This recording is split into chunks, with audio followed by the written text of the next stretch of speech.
enough of the family them were out. And I would like you to think for yourself and re-examine the data of some long-held beliefs of what others have tried to impose on you, saying that it is supposed to be in your best interest.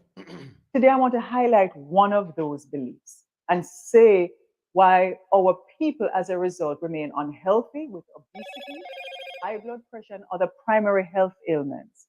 It's because they can't afford to buy a balanced food basket. And for the non-vegetarians, this is because the price of chicken meat is out of their reach. I'm not going to any other meats today. You see, for decades, Jamaica has had a 250% duty protection on chicken meat. Globally, in other countries, the average import duty rate on chicken is 24%.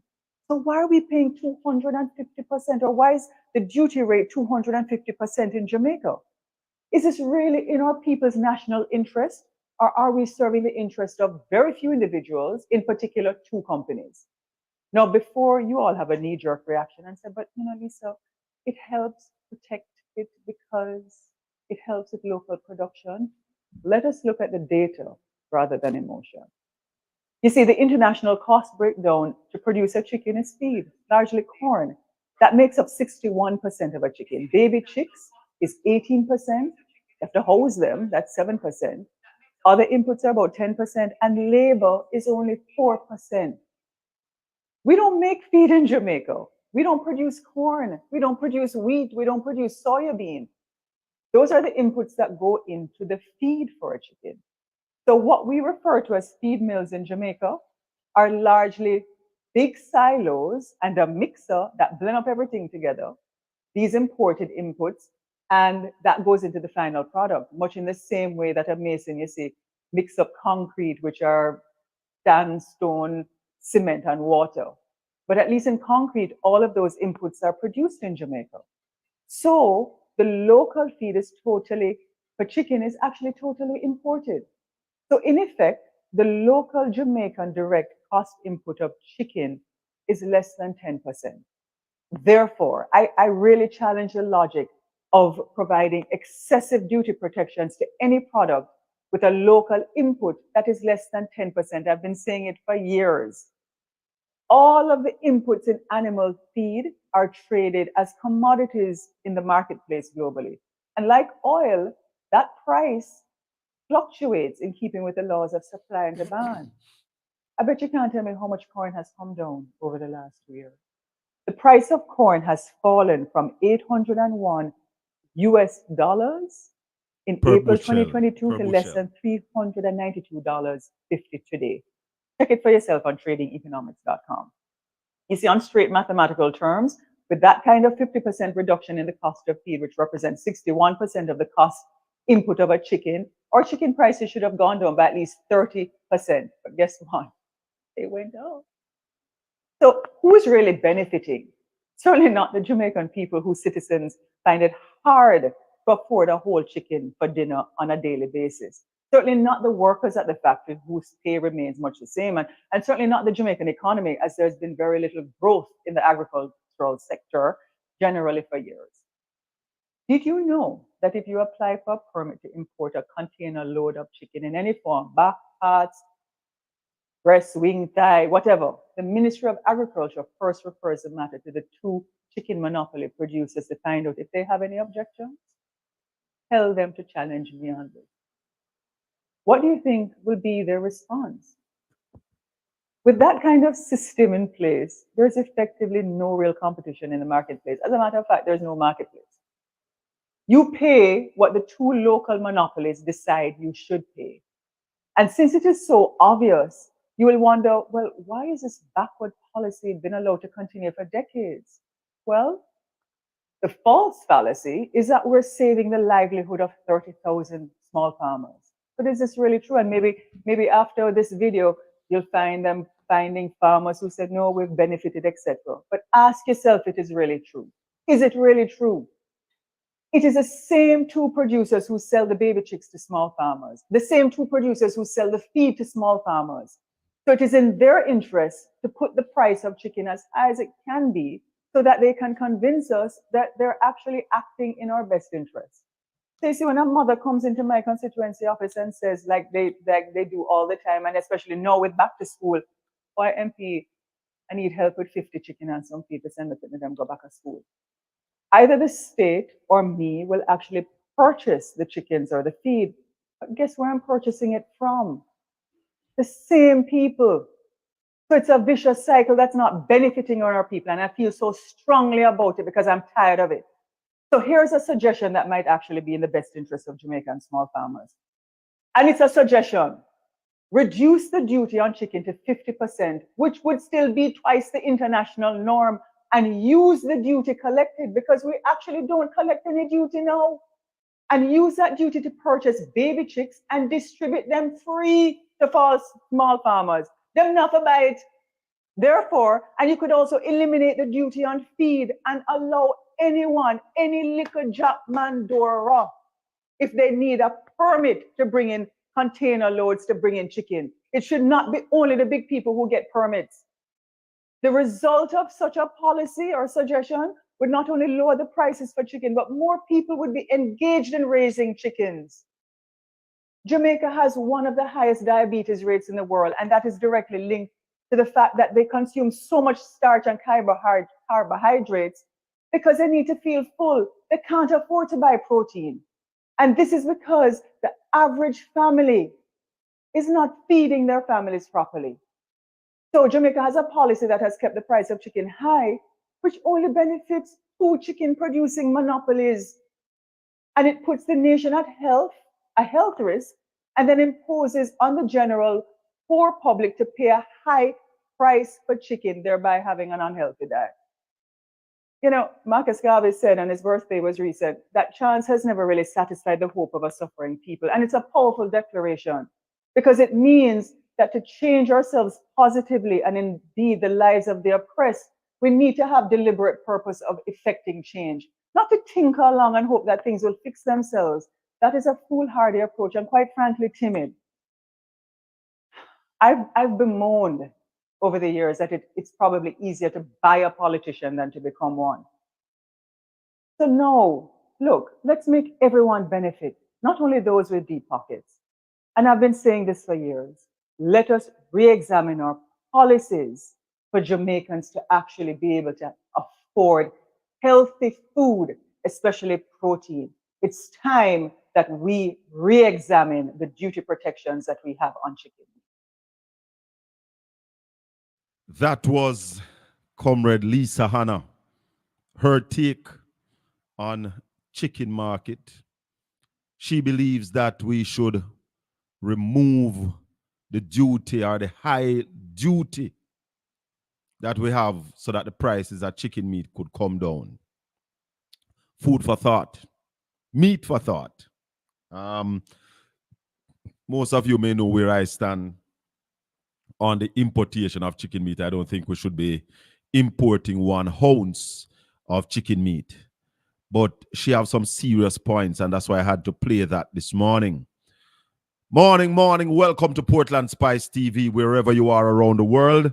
Welcome to Portland Spice TV. Welcome to East Portland PNP. Welcome to Colin Anthony on Facebook. Big up on yourself. Thanks to all the people who have joined in early. Auntie Elaine, good morning out of Norwich Heights. Morning, President. Share the channel, like up the video, send it around the world. This morning, let me tell you who we're going to have. We're going to have Dr. Deborah Ickling this morning. We're going to be having the Professor Ralston Hyman this morning on the channel. So send it out, because I tell people all the while, you know, my respect for Ralston no come from friendship. My respect for Ralston Hyman no come from because he's a PNP or him like the PNP. My respect for Ralston Hyman came from his ability to call things before they happen. And when a man can analyze something and say to yourself, listen, based on these factors, this going to happen in short order, and it happened. You have to give that man respect. You understand? So Ralston is not just a commentator.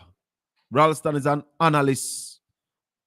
And he has been analyzing our economic situation in Jamaica over the years and has been calling it right. Recently, he called on the Bank of Jamaica to cut interest rate. And we saw where they cut the interest rate earlier this week. Ralston has been telling us that the Jamaican economy is in decline. The Bank of Jamaica now admits. So against all the noise and all the argument that the economy is doing well, he was saying that the economy is in decline. Against all the government saying this and the best finance minister saying that, he stood his ground because the man attacked from empirical data and his knowledge of the sector and his ability to analyze the thing and call it. So we are going to be talking to Ralston Iman this morning.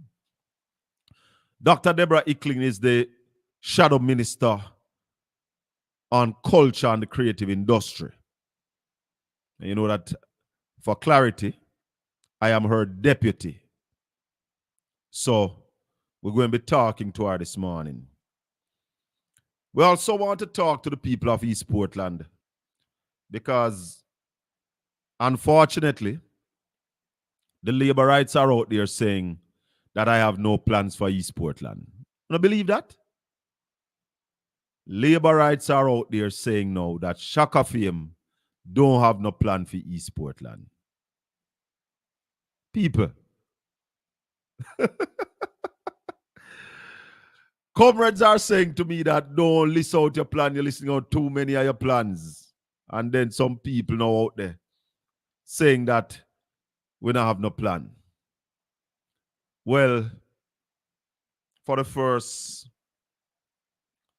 15 minutes of the program this morning, I want to take the time out and go back through, just run through some of the plans that we have for East Portland.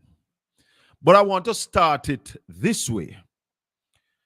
On Thursday night, a thing happened here in Portland.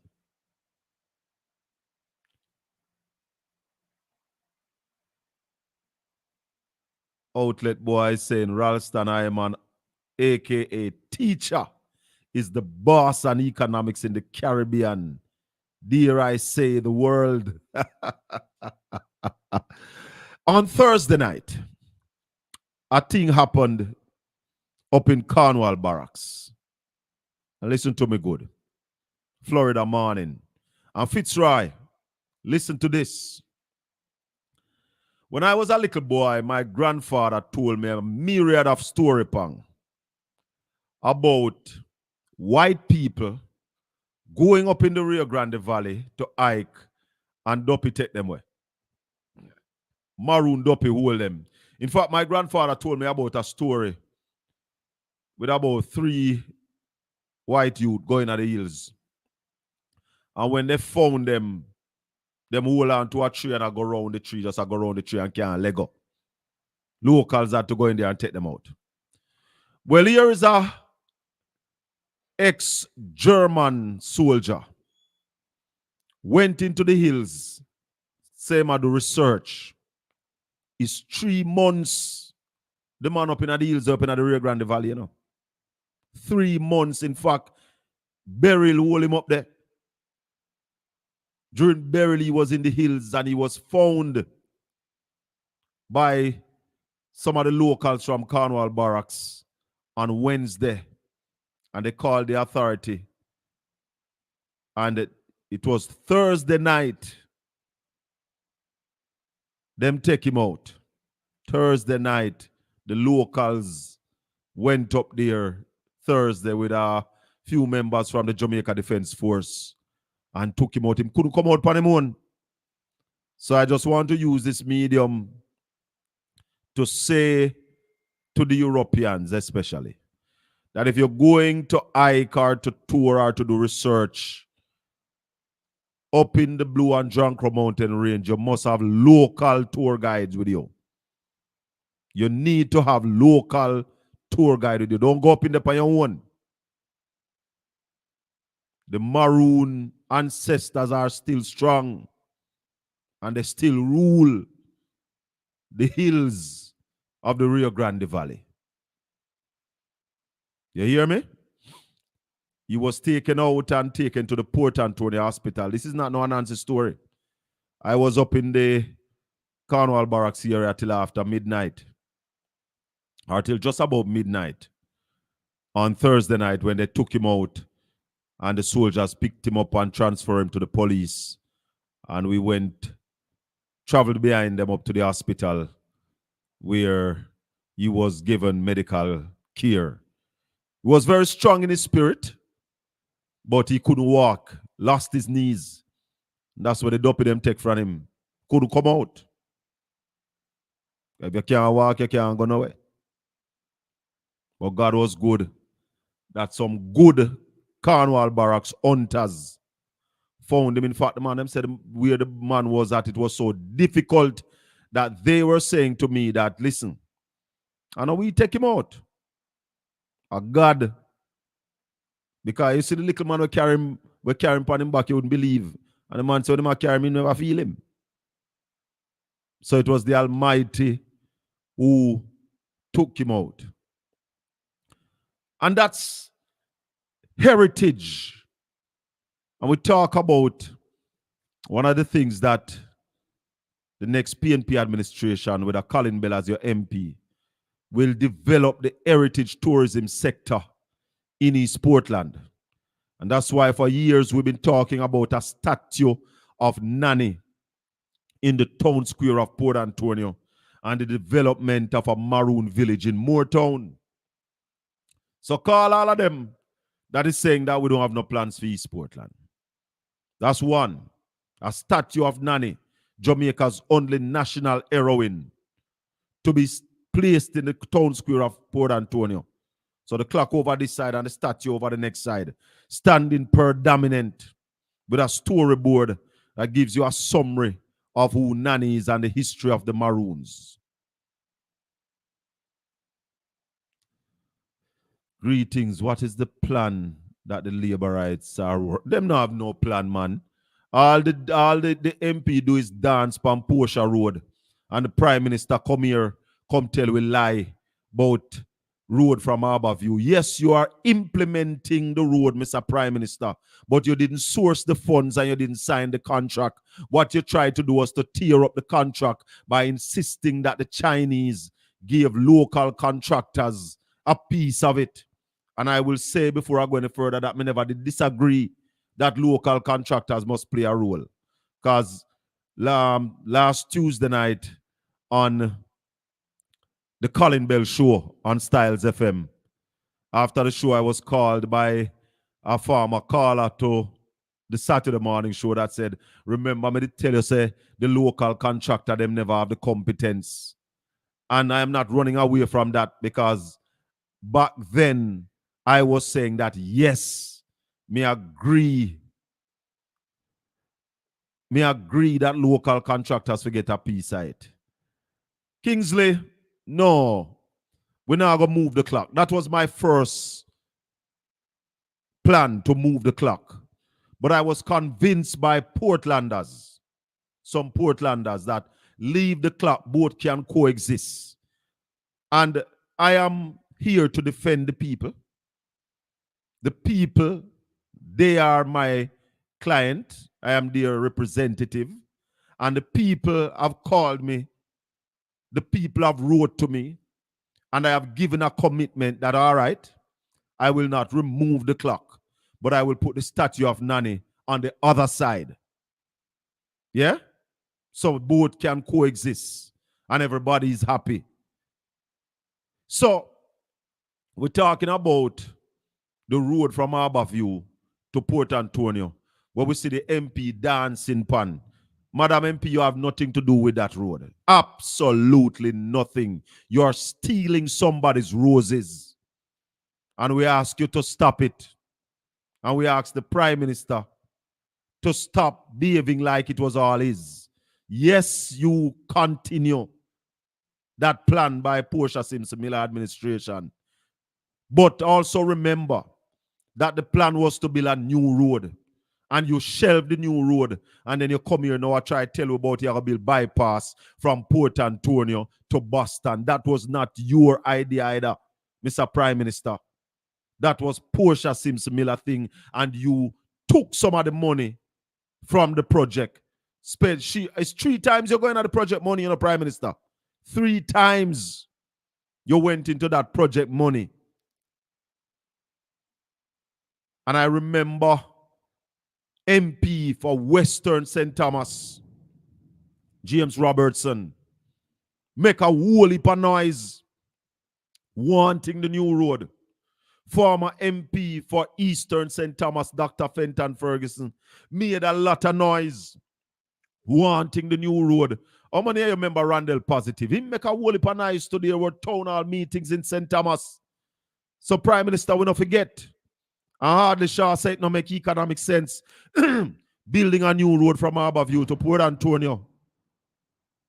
So we remember these things. So we don't want to come behave like we don't want to draw wool over our face and tell we this whole heap of crap and think we don't know what going on. And when the Prime Minister was making that statement at the groundbreaking, I was looking directly at him and he was looking directly at me. And I saw straight through him that he was empty. Then him bawl out. I see someone cringing because the truth is not the truth. We cringe because you were lying. But let's get back to the plans for East Portland. So we talk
This also may have internet. Or maybe at the hotspot. So red light still in that. Peeps, welcome back, welcome back, welcome back, welcome back. Let me know if you're not on because people, we are having a serious thunderstorm. The Europeans are very arrogant. And so when they go in the countries, yes, sire. Peeps, thunderstorm. Not check if we'll. Brother Paul. Morning, Boy, Sir Bell. we're having a thunderstorm here, Brother Paul. Maybe when Yeah, I I was. realized because I was wondering if his interference they use and lock you off because then you'll get vexed, you know. No, man, it's a thunderstorm there, brother. I have not seen Wow. anything like this in the last maybe 30, 40 years. Any thunderstorm, it's like Where this when me a little boy and you know when thunder lick you, I'll run go under bed. there's a lot of activities, a lot of drilling and mining activities happening, and I don't think that our geology and what you call it, the weather department there in Jamaica is focusing on how these things are actually affecting the environment. Brother, let me tell Yeah. you something, man. I see a lightning flash a while ago and a thunder lick, brother. Uh-huh. That if that not chop down some tree or chop something or two somewhere. Or a thunderball drop. Brother, 'Cause you- remember me tell you, man. Yes, yes. In about the last 5 minutes, the kind of thunder that I've heard, as me say, Yeah, man. not in the last 30, 40 years, me not hear them the kind of thunder there.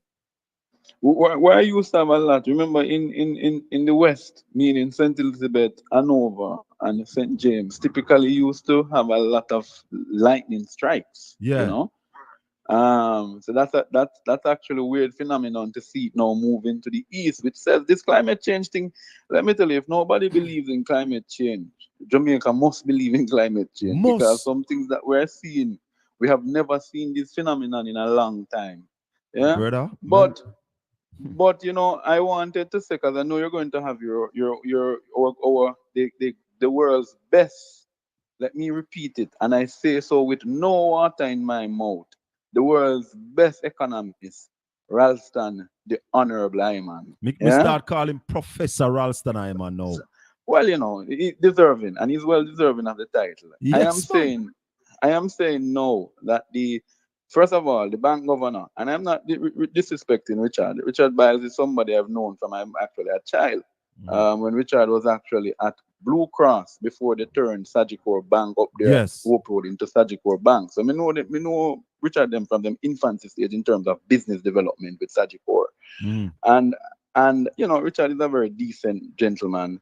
He co-chaired COPA EPOC with Ralston. But Yes. I am saying no at this, and he was very helpful to the People's National Party when we needed those policies and we needed the private sector to be mobilized to be behind the The economic policies. reform, Yes. right? But I'm saying, you know, we talk about the analog politicians, right? Yes. We have some analog economists as well in Jamaica, Whole heap of right? them, whole ton load of them. and and Ralston is not one of them. So I am saying that I think we need to look at the Bank of Jamaica, and we need to find a new bank governor because it is obvious to me, and no disrespect again to Richard, that Richard has outlived his usefulness, and I'm being honest, you You know. see, I tell somebody Um, the other day that you have a trajectory. You are climbing. You get to your peak, then you you can't beat no plateau, more. and then you start to Exactly. digress.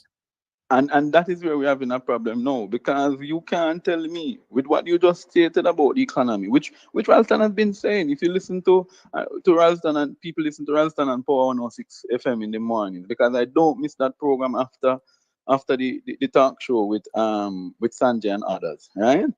And I Mm. can tell you that what Ralston has been saying, this is just what we have now is a band-aid economy, you know. Yeah. Yeah. So Well, what so well, it's a whole band-aid now where tear off.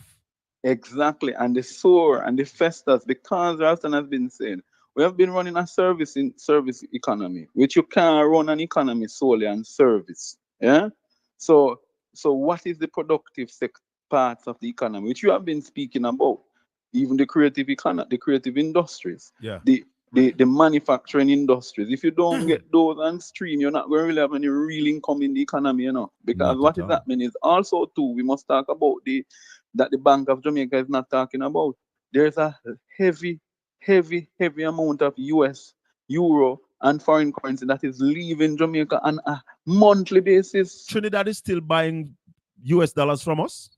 Of course, through their oil friends. But why are we doing that? How is that Because beneficial to us? I'll tell you how it's not beneficial to us, but it is beneficial to the sellers of the US. Yeah? Oh, Because yes. what they do, you know, and remember that I have a little experience in banking, my friend. So I understand this wholeheartedly. So remember that the supply and demand. Mhm. Simple. We just put it simple, right? Yeah. This supply. So when there are business people in Jamaica who bet against the Jamaican dollar falling against the US. Yes, I know that. And what they do now, their hope is that their investments that they have in US and Euro, when they convert them back in the Jamaican landscape, they're gaining. So if you had, let's put a simple thing, if you had a million US dollars sitting in the bank, a million, Mhm. right, which is roughly 155, 156 million, depending on who you sell to. Yeah. Mhm. If you had that sitting in your account, right? And today you know that the currency is going to fall big. So you watch the fluctuation of the currency and you see today that the Jamaican dollar gained. 'Cause remember, trading is daily, you know. People Yes. need to understand trading and currency never stop. It's 24 hours. It's Mhm. daily. Yeah. Yeah. So the Jamaican dollar weakens against the US. Okay, maybe by 20 cents, 30 cents. Continue, brother. Right. Maybe by 20 or 30 cents. Remember what has happened now? You have gained 30 cents for every dollar. Talk to me. You have gained 5 cents for every dollar there is. And the Chinese, and let me say it with no water in my mouth, yeah, that the Chinese are also the major players of this currency manipulation. Yeah. Oh. But then the from Because the central government. the black market is still active, isn't it? Well, I tell you to be honest with you, it is the black market that most of the currency is coming from. And Ralston, you could ask Ralston that. Ralston could confirm you that. Yeah, because the traditional banks themselves too, they're having problems accessing US. Mm. So when the knife down a Bank of Jamaica, but we have sufficient US to float around and all of that. It's really and truly, it is not totally true. Mhm. Because and also too, we need to talk about the same thing on the currency. Lisa Hannah, Comrade Anna put out something. And you know one thing with Comrade Anna, I must commend her. She's quite a cerebral thinker, you know, That and that she's that always chicken, the video that you put out on the chicken meat. no, not the chicken meat, the one on the currency. She's saying that when you're buying US, Mhm. right? She's saying that when the banks are buying US from you, Yeah. right? They are profiting they're buying on the market it's 156. But the banks want to buy at 130 and 135. Yeah, man, So and, you're and losing. there's a $10 difference between what they buy for and what they sell for. She highlighted up to almost $20, and she went by every bank, showed the bank, some 15, some 18, some 19, some 20. Yeah. So when you look at it, and the response from the bank governor is that this is nothing. The banks are allowed to do what they need to do. So We it's cannot a have. free trade, open Yeah, but market. nothing is wrong with open market, but a central bank is supposed to act as the arbitrator, as the regulator, to ensure that you deal with inflation. And why inflation is at the way it is? Because we have an inflation eating away at the currency. Remember that if we do not produce anything, our balance of payment, our balance of trade, that is what we import versus what we export, is in serious. We're in the red where that is concerned because we are not producing sufficient to pay for what we're importing. That's one. Mhm. Two, two, we are not on our GDP side. We do not have the sectors that are sufficient to, for example, tourism generate. Our biggest earner is not tourism, as we are being told. Our biggest earner is remittance. Yeah. Talk to me. And that Yes, and that's a fact. that is why, and you can ask the question of Ralston when he comes. That is No, but why we that's a should not fact. be. I don't have to ask Ralston that. Remember, No, I am a that's a fact. student. I am a student of Ralston. I am on teaching, you know. No, I know. You have always been saying this too. You have always been saying that denies that tourism is the biggest thing. It's not true. You have said it many a times. I've heard you say it. And But what I'm saying, go ahead. what I'm saying in relation to that, because I know you know that as a point, but I'm saying that this is why the Jamaican currency need should not be so unstable. Because if remittance is our biggest earner, it means it's our biggest foreign earner exchange. So where are those US dollars going back to? Where are those US dollars? Because remember, when you send money from New York, it's in US. When you send it from the UK, it's in pounds, right? And the central bank decides if it is settled in US or it is settled in pounds, or it's settled, and everything is transferred back to JMD. No, money received, no payment. What they call them? Whether it's MoneyGram or any one of those payment providers, none of those persons give you any pound or US dollars or any. They give it to you in JMD. Yeah, yeah. And the So rate. we shouldn't be Watch. having this currency issue. That's what I'm saying. Yeah. And the rate that they give it to you. But before we go, Clive is saying that is real dopey story. I wonder if the man with them up in the hills here talk about Clive says real dopey story, because I am going to put out a video on my TikTok page, Colin Bella TikTok. We're going to put out a video showing the man in the hills and all of that. So stay tuned if you think it's a dopey story. But what I want to talk to you about is this oil, this oil prospect, 7 billion barrels possibly of the shore of Jamaica. What are your information on this? I am not excited about it. I am not thrilled about it, and neither am I happy about the way we're going about it. Talk to me. Remember, I was the first to share with you that there was also a seabed authority approval for deep sea mining. Yes, Yeah? you did. Yes. And it is while that deep sea mining operation was going on that they realized that there was also oil. So we must realize that this is not just oil that we're going to be having mining under our sea. We're going to be having some other things that would be deep sea mining with certain modules, they call them, that's important in the electronic vehicle industry. Right. Yeah, and chip manufacturers as well. Oh. No. So Jamaica is poised, But Yes. as much as we are poised, we have to watch. My thing with this thing is this company, without calling the company's name, this company that is executing this project in Jamaica, I want to go check them financials. Yeah? I want to go check them. When Ralston come on, ask him if he know about the company doing this thing. And you would hear, them broke. Them don't have no Let more. me That's why repeat it again. they are seeking investors to go Let me forward. repeat it again. Them broke.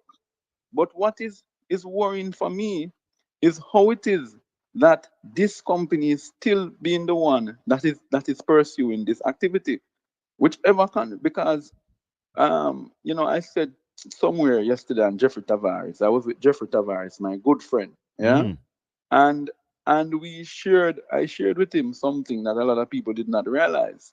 Now, remember that Pedevasa owned 51%. That is the petroleum company, the state petroleum company out of Venezuela, that is set up to hold Venezuela's shares in countries that they do business with. Right. Yeah? Now, Pedevasa, first of all, I need to go back. Let me go back to come forward. PCJ, is PCJ Corporation still in existence? Petroleum Company of Jamaica. I think they are, yes. No, they have been dissolved. That was the one that was dissolved same time when they dissolved Nessal and all them thing there. When they do it, when the nonsense happened at Petrojam. Right. Because yes. let me tell you why I say this, and I'm pointing to a greater issue. When they dissolved PCJ, what it meant is that PCJ used to be in charge of Petrojam, right? The Yes. board of PCJ then would report to the minister. Yes. Yeah?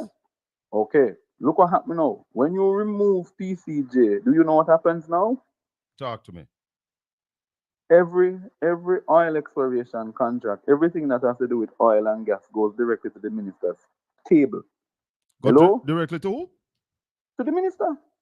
Okay. Of energy. Right? And you know him don't have no good energy, straight bad energy. Yeah. Hey. So when you look at that, brother Shaka, right? When you look at that, you realize that it is a setup.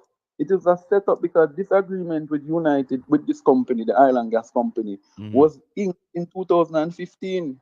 Yes. So we are wondering if the raiding of Petrojam was sanctioned because they wanted PCJ to collapse. So the minister would have the ultimate responsibility of having the discussions. It's because remember now, when Paul was minister, Paul will never meet with companies that were coming in to look anything about oil and gas. It's the board that would meet with them. Right. Yeah? Right. Because ministers don't run day-to-day operations of ministries and entities. Not at Yeah? all. Not at all. There are policy, and I'm saying that we need to look at this. So let me double check, just in case I've made a mistake, right? Just in case I've made a mistake, but I'm saying something is not adding up. And the reason why something is not adding up, why was PC? Because remember, Paul will bitterly complain about it in his presentation the other day in Parliament. Yes. People need to go back and look at that presentation, and you realize PCJ is no longer in existence. Paul, it has been wound up. I want you to stay close. I have Dr. Deborah Icklin to bring on shortly. And we're going to talk to Ralston, but I don't want you to disappear because we want I'm here, man. I tell you, I'm available. I'm available for the day. I'll make my time available for you. So we want to get and back I will to be listening. I'll be listening. So you'll see me in the comment. All right. So we will get back to you. All right. Definitely. So definitely. It is 18 minutes going up to 10 o'clock. And we need to get to Dr. Deborah Icklin. I just want you to hear this. This is how the place look. Hold on, it look like the wrong video that. And this is the white boy. My big man, the old ex-soldier. I wanted you to hear him. Ex-soldier. That is the wrong video. I wanted to play a video for you because when me telling you say our maroon ancestors hold him up in the hill, them couldn't come out. 3 months him in there for. 3 months. Him up in there for. And him couldn't come down. They take away his legs. He's carried them off, he carry him out, man. Had to lift him, carry him out on a stretcher. And as I say, I'm going to do a video. I'm going to put it on my TikTok. Well, we see Dr. Deborah Icklin in the waiting room. So let me just touch this video. Let me bring her in because I want she hear this. Because this is a part of our culture. Dr. Icklin, good morning. How you doing, Sir Colin? I am doing fine. I was telling my viewers and listeners a while ago and warning Europeans that when they come into Portland and they want to go hiking or to go do research in the Rio Grande Valley, they need to have a local escort because our maroon ancestors are still strong. And they held on to a European up in there for about 3 months, Dr. Icklin. 3 months? During burial, he was up in the hills. Couldn't come out. It was Thursday night. The locals of Cornwall Barracks took him out. Listen to a little piece of this. I want to hear it. Listen this. This is how the place look. No, hold on. It's the same video. Not that video. This one. Listen to this. Courtney Bernard. Yes. Yeah, don't know we in the hills. See, General, could have left him a road, you know? If we see one another, so he meds go. Say something, me, General. 3 months in the bush. So we reach now, so all of them, come now. You hear him? 3 months in the bush. And I tell them our ancestors are still strong. But Dr. Icklin, morning, Shadow Minister of Culture and the Creative Industry. First time on Portland Spice TV. Welcome. Yes, my favorite parish, Well, honeymooned in Portland, enjoy Portland, love the environment of Portland, my favorite place. I say to people without any apology, the most beautiful parish in Jamaica. It really is. I have a brother named Corey Rhymes. Him say Portland is the one before the four. Ah. I like that. I like that. Dr. Icklin, I've been talking and telling my viewers and listeners for many Yes. years Yes. that the culture and the creative industry is the industry that can really take Jamaica out of its economic dilemma. And you have been a consultant, you have done a lot of research as it relates to the culture and our creative industry. Talk And to us a I've little bit. worked in the sector. You are also More creative. importantly, I've worked in the sector, so I know exactly what is possible. All Talk to right. us a little bit about your findings. So, well, beyond findings, we have a number of problems in Jamaica, right? The two main ones is that we have a social problem, right? So we have an issue with crime and violence, with education, with all of those issues that are problematic. But we also have an economic problem, and the economic problem can solve the social problem partially. But there's another element that can solve the social problem, and that is us recognizing who we are. And that is us sorting out the issues to do with our culture. And then there's the economic side of things, which is what we call our cultural economy, which are made up of cultural and creative industries and the means by which people express themselves. All right. So we have these two problems to solve, and we have a means by which we can solve them both simultaneously. So why we're not hanging on to it? Why we're not grasping it? Let's look at the economic side. Cultural and creative industries, there are what we call, the research shows us that there are 20 subsectors, which means that there are 20 groups of activities that have cultural and creative activities that drive them. So, for example, you might have an audiovisual subsector. And in the audiovisual subsector, you have film, television, these streaming activities on the internet that people making lots of money from now. You have animation, you have, the widest of radio, or the widest grouping of these activities fall under the audiovisual subsector. Then you have music. Look at music. Music have different industries too, right? Music has the publishing industry, the performance industry. People are going out on tours. There's so many elements of just that music subsector that can both make us money and help us with our social problems. And there are 20 of them. Usually we focus on about 6 or 7 of them. But suppose, Colin, we were to get an idea of the value of all of those subsectors. Now, that's the major problem that we have. We don't know what it value. We know Why though? Why though? Because, and I'm going to be very, very clear, this government has a means and mechanism and has actually been doing some data gathering, but they are not using the research to develop the sector. But hold on, doctor. In 2022 was it? That the Minister of Culture said that Jamaica made $2.1 or $2.2 billion from the culture and the creative industry. That was 2021, 2022, your sectoral debate. 2022, 2023, nothing. 2023, 2024, nothing. Why? So we have to assume that either they have the information and they're not sharing it, and then we'd have to wonder why, or they haven't been collecting the information, they don't have the information. Now, if they have the information and they're not sharing it, we really have to think to ourselves, what is going on? If they are not collecting the information, then they are being negligent. They are then not using what government's supposed to do. Government not supposed to be putting on show and concert and so on. Government supposed to be facilitating the sector to put creating on the environment.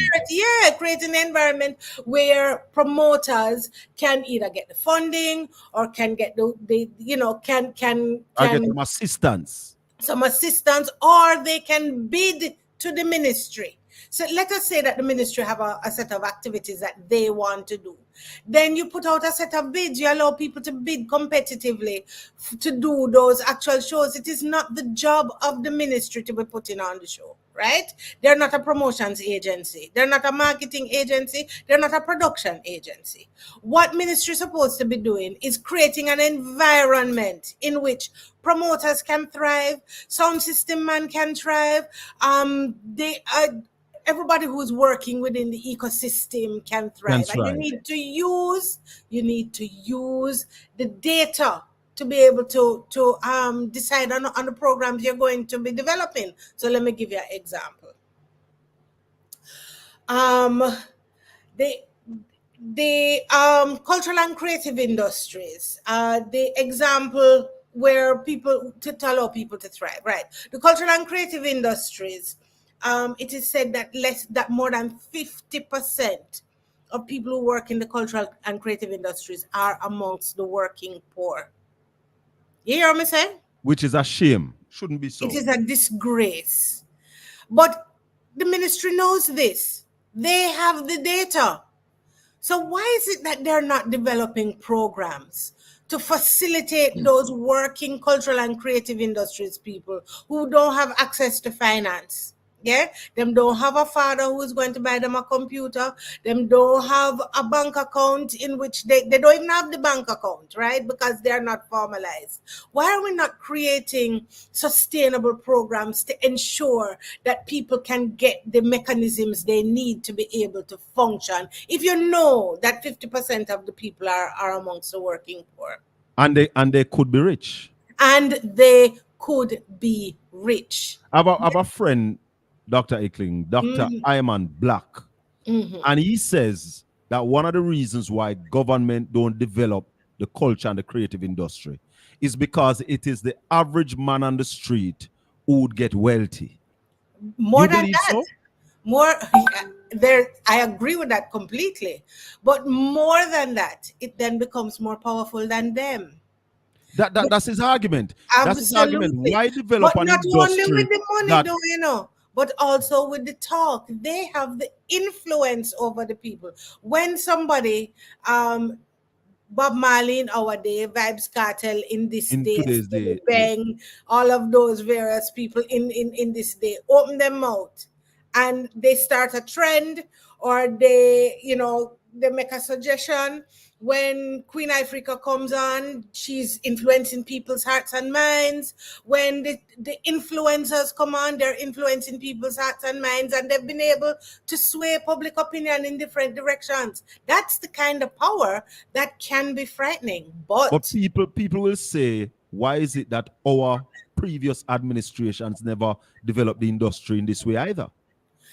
Well, I think if you look at the history of the development of cultural and creative industries, the process of creative industries development really started in 1989, 1990, right? So yes, we were in government, and CARICOM started to do some work, and we started to do some work. In fact, it was we who in 2016 established the National Cultural and Creative Industries Commission. And before that, Lisa had been doing some work as Minister of Culture. She did a number of things, creating the culture passport and a lot of the galvanizing activities. Damian was working in entertainment. He too, he put out the blueprints for the entertainment zones and so on. So that work had started. Now, the implementation of some of those was kind of truncated when we came to 2016 and we lost the election. But there's a whole set of plans up to even 2016 with all the measures. We know what needs to be done. Yeah. I'm very clear. When I was asked to become the shadow spokesperson of culture and creative industries, I am my mandate. I told the party leader that I am moving the discussion about creative industries from what we need to do to how we need to do it. We need to now create a mechanism by which we are ready to implement on day one. Yeah, to set the wheels are turning, so that we can create an environment for cultural practitioners, those who want to just do it for the means of expression, and those who want to do it for the means of economic development. We have that plan. Suppose this is the stuff that we have been developing. Colin, you've been in the midst of it. But And Dr. Icklin, I want to talk to you about that article from the Caribbean Development Bank that you did some work as it relates to the creative industry. That they just we also put out an article asking the minister to give us an update on our earnings from the culture and the creative industry. The right. Caribbean Development Bank basically said the same thing, that we have not been doing the work to really tell our people what it is that we are earning or what it is that we can earn from this Absolutely. industry. Talk to us about your work on in with the Caribbean Development Bank. Right. Okay. So there's this thing that we call an economic impact assessment. It is a document that does the calculations of what cultural and creative industries, how it impacts our economy, how much we earn, how much we spend, how much we employ, how many people we employ, all of the factors that have to do with the creation of a cultural economy. We have been tinkering with that process for, I would say, 8 years. The first economic impact assessment was done in 2007 by a man called Vanus James. And he estimated that cultural and creative industries valued about 5.2% of GDP. So that means the whole economy at that time, 5.2% of it was contributed by cultural and creative activity. The last study that was done by the same Vanus James shows us that the cultural and creative industries has contracted, funnily. But it has grown more than the economy and faster than the economy. That's what the economists are telling us, So while the entire economy has contracted, so too has cultural and creative industries, but it as an activity grows faster than the economy. Right? So it is superseding the activity of the entire economy, the economic activity. So, what that's telling us? That's telling us that we have an economic driver.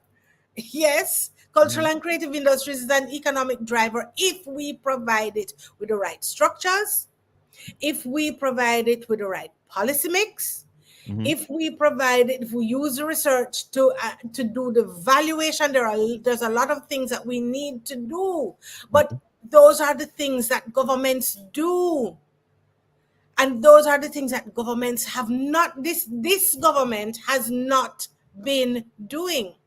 There was another set of activities to develop an economic impact assessment within the last year or two. Inconclusive. We haven't even developed a methodology. So we met with a set of economists, right? Yes, I'm going to say so publicly because we've been working, right? Of course. And here's somebody in the chat room saying that to begin on day one, though, you have to be familiar with the situation that exists on day one, which you will not have access because you would not be intimately involved before day one. Sorry, we are intimately involved. I want to tell you that I have been a cultural and creative industries researcher since 2008. I am intimately involved. I have been involved in a number of the government programs. I know pretty much where we are in terms of the research and activities of the government. I'm very clear, and particularly about the information that has been provided. But I also have a fair understanding of the structures, what should be and what isn't. And let me say something to Ms. Ellis. We're ready. And let me say something to Ms. Ellis. We are also journalists. And there's a thing with journalists, when we ask questions, 95% of the times we know the answers. Indeed. So I'm not worried about, in fact, I have written a situation analysis that tells us exactly where we are. If I had the time, I would, in fact, I'll send it to you, Colin, and you can send it to your listeners. Let them go and read what the situation analysis of the cultural and creative industries. And it's very clear. There's an absence of inclusion. There's an absence of transparency.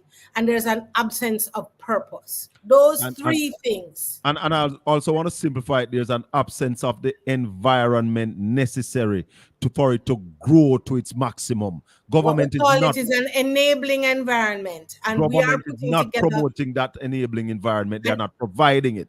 Right.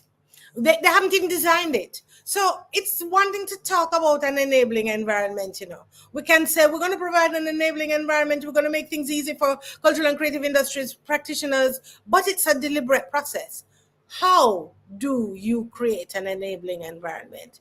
It's a very specific process. I'm not going to tell you what it is, though. No, we're not going to spill the beans. We got it. We have a call on this program who normally say, Colin, don't cast your pearls before swine. Right. Let's trample on it.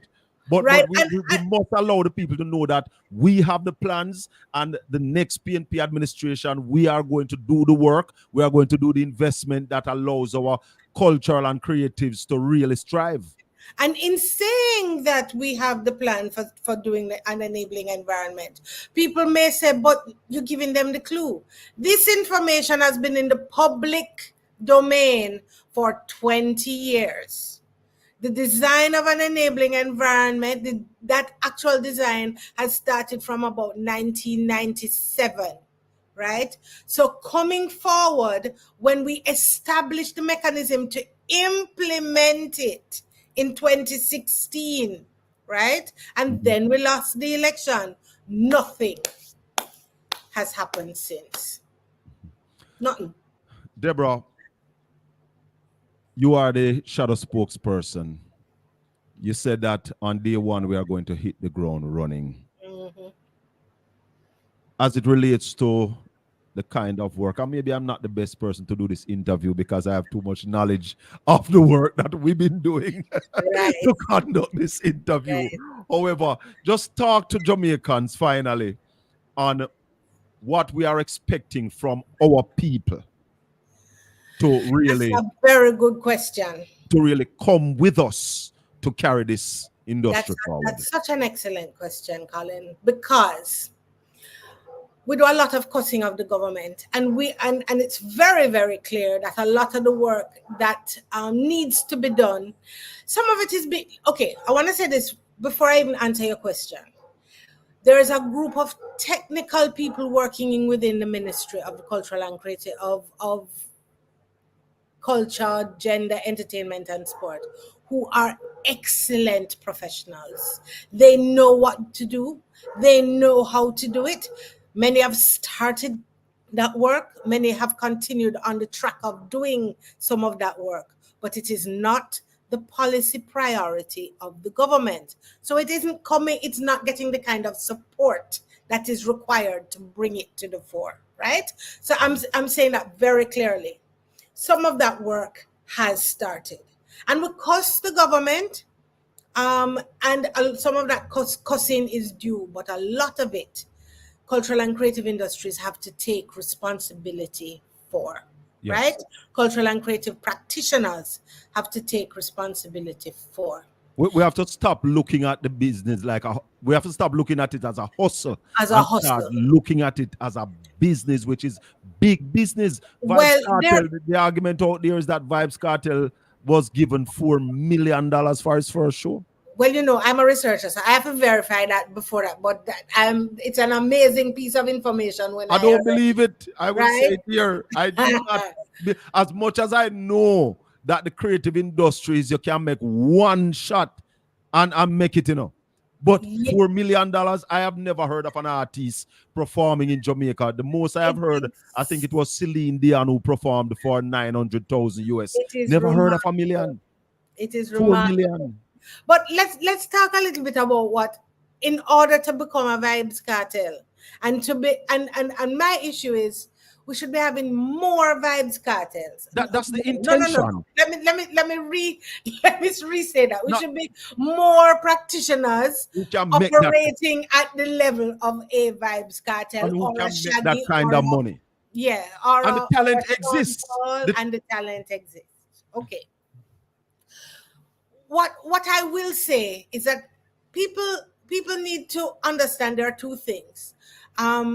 There's some people who do culture and creative industries as a form of expression, and to be able to pass on messages and to kind of celebrate their art. There are those people, and those people have to be enabled to do what they need to do. And then there are those people who are very clear about creating professions and wealth out of cultural and creative industries. In order to do that, on both sides, we have to create an environment in which it is possible. Therefore, there cannot just be the expectation on government to put everything in place. Government needs to create facilitatory processes to help people to access finance. So government needs to negotiate with the banks, right? And Yeah. say to them, let us do X, Y, and Z. Okay? Mm-hmm.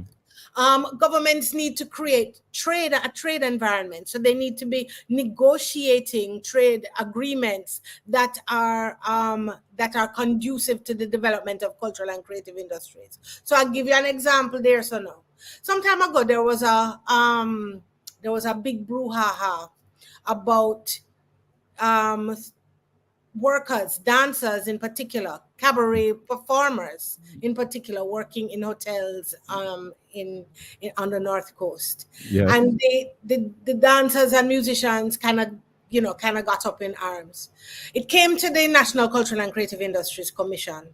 We did the research, and when we put the Ministry of Labor under fire, why are you giving these people the work permits? When we did that work and we did the research, we realized ministry said we can't do anything about it. There is a trade agreement that says that there is a reciprocal process within CARICOM where we can bring people in and our people can go there. But Russia wasn't a part of it. Russia is not a part of that. And we're carrying dancers from Russia. Agreement, but there are different types of reciprocal agreements that exist. No.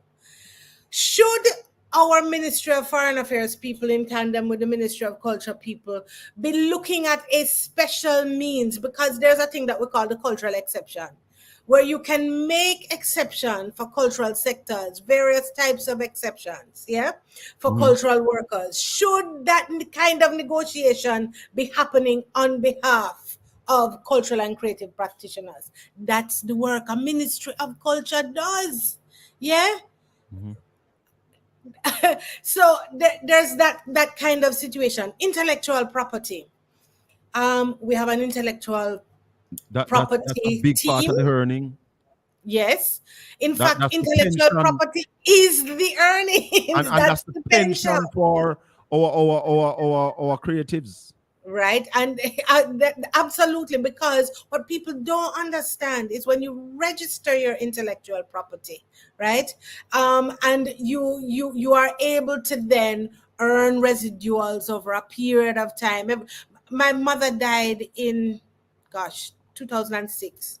Every year, her books, every single year I get a little tiny check, for the royalties on her books every year.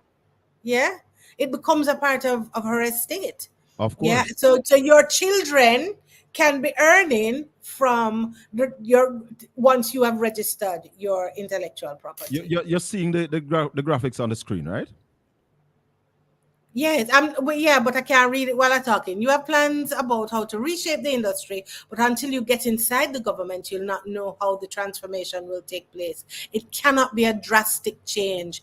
It must be gradual. I think there's some things that need to change drastically, and there's some things that will change over time. And our drive is for improvement. Yeah, I think the approach needs to change drastically. Definitely. And the approach to cultural and creative industries. But I agree with you, Miss Ellis. You sometimes you have to pull people along.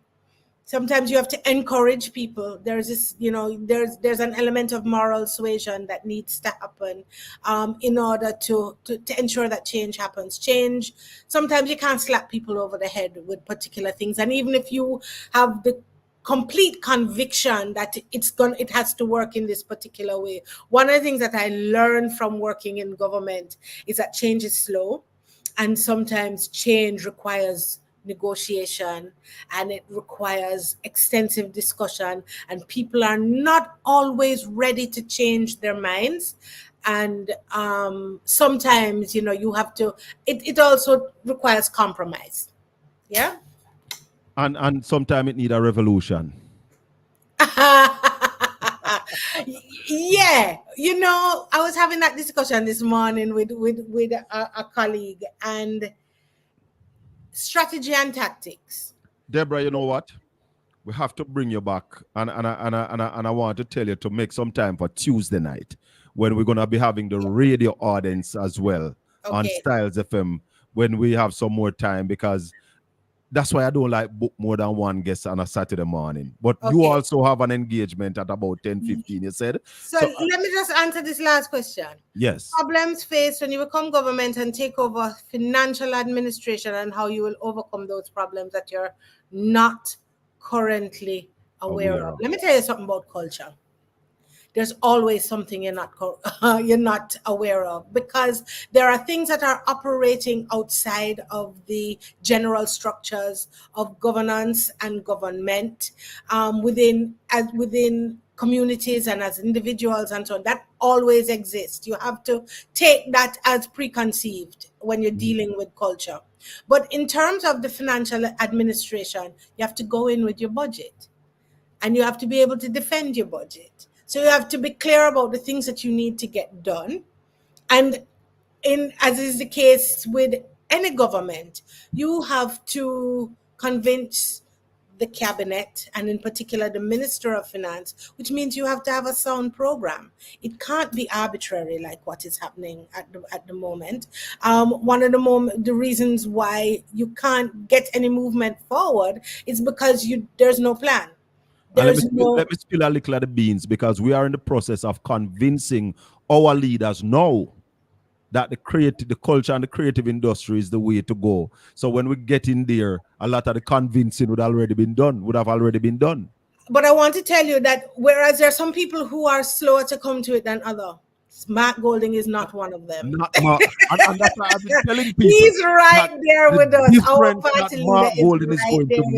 The difference Mark Golding is going to make to leadership of this country is that Mark Golding is coming out of business. He's not a career politician. Yeah. Mark Golding is a career businessman, and he's going to be looking at things from a business perspective. But he's also sensitive to the cultural elements and its and impact and influence. He's very sensitive, I may say. He's a man of the streets, you know. Some of the things I've learned about him have really impressed me since I've been, a little closer into the process. So you have to know where the finances are going to come from, not just the Ministry of Finance, because the ministry will have to know where it's coming from. And you have to create phased programs as well. You may not get everything you want right away, but you have to know that you can phase up the programs over a period of time. And that's why you have to show the economic impact, because it's not being measured at the moment. If we can say, as one study has told us, three subsectors have earned 6.02% of GDP. There's one study that says that, and that there are 17 other subsectors to count. Mm-hmm. If we are in a position to be able to convince everyone, the nation, really, because there's some people who are not convinced. If we are in that position, then we can say we need to command X amount of resources in order to develop the other 17 sectors. So it's going to take some negotiation. It's going to take some work. But you see, one of the things about cultural and creative industries income, a lot of it is hidden.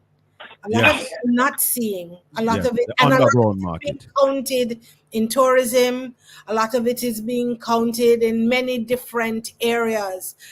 Our objective is to create a satellite account that will show us specifically what needs to have, what those income levels are.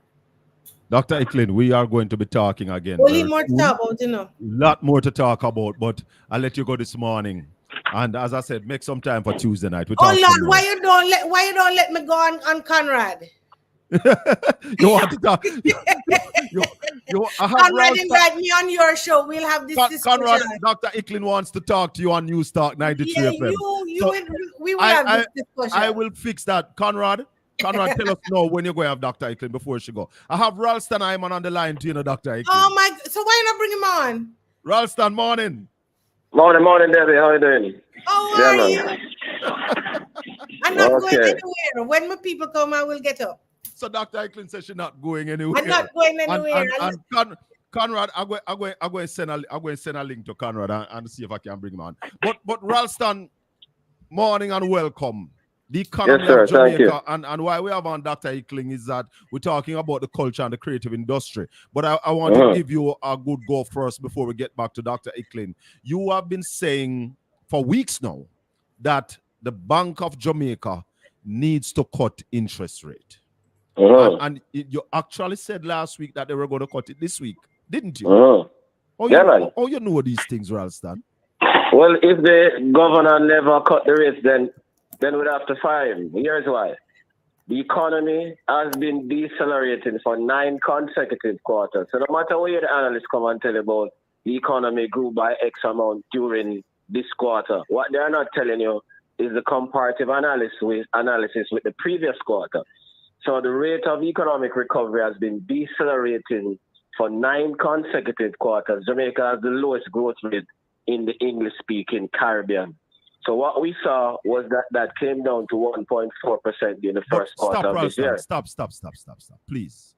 Jamaica have the lowest growth rate in the English-speaking Caribbean. In the English-speaking Caribbean. In the Minister of Finance budget presentation, he said that Jamaica is only second to Guyana as he talks about the growth of Jamaica.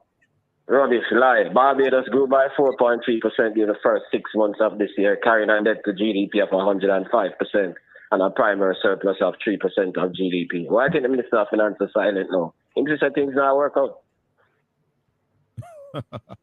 But why are we allowing these people to tell us these things that is not true?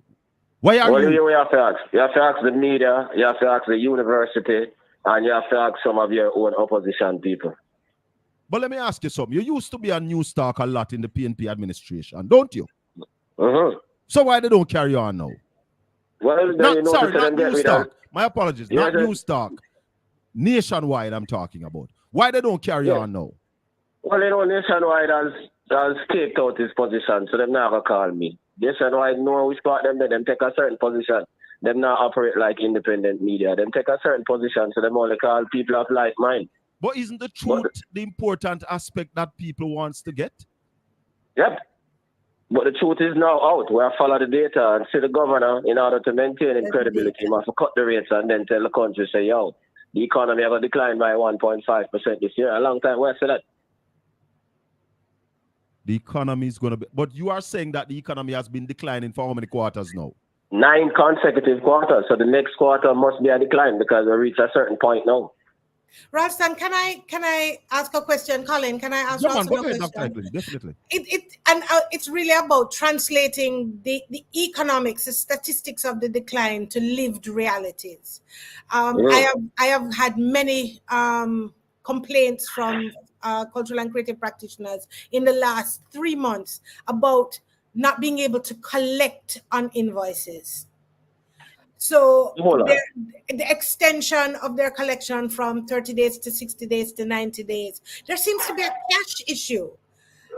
Some of those things, how do they translate as real things that are happening to individuals, both business and in households that we are seeing? Not only business and household, also the government can't collect. Though Nigel tell us short of $20 billion the last time, them can't collect either because once the economy is decelerated and in decline, nobody can collect. So it's a vicious down cycle, and that is why the governor had to cut the rates to give the economy some stimulus. Now, it can't stop with just cutting the rate. What it needs to do now is to ensure that the banks pass on the rate cut to their clients so it can reach the economy. So what I have to do now, I make it easier for somebody to move them account from bank A to bank B, from Scotia or NCB to somewhere else if they don't want to give the rate cut. So I have to deal with that problem.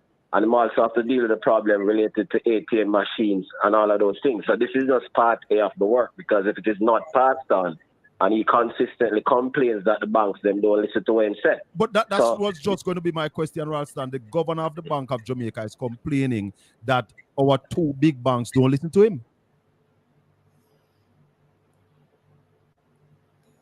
Ralston? Hello. Yeah, man, I'm hearing you now. Yeah, go ahead. Yeah, how is he going to do that when he has been saying that the banks don't listen to him?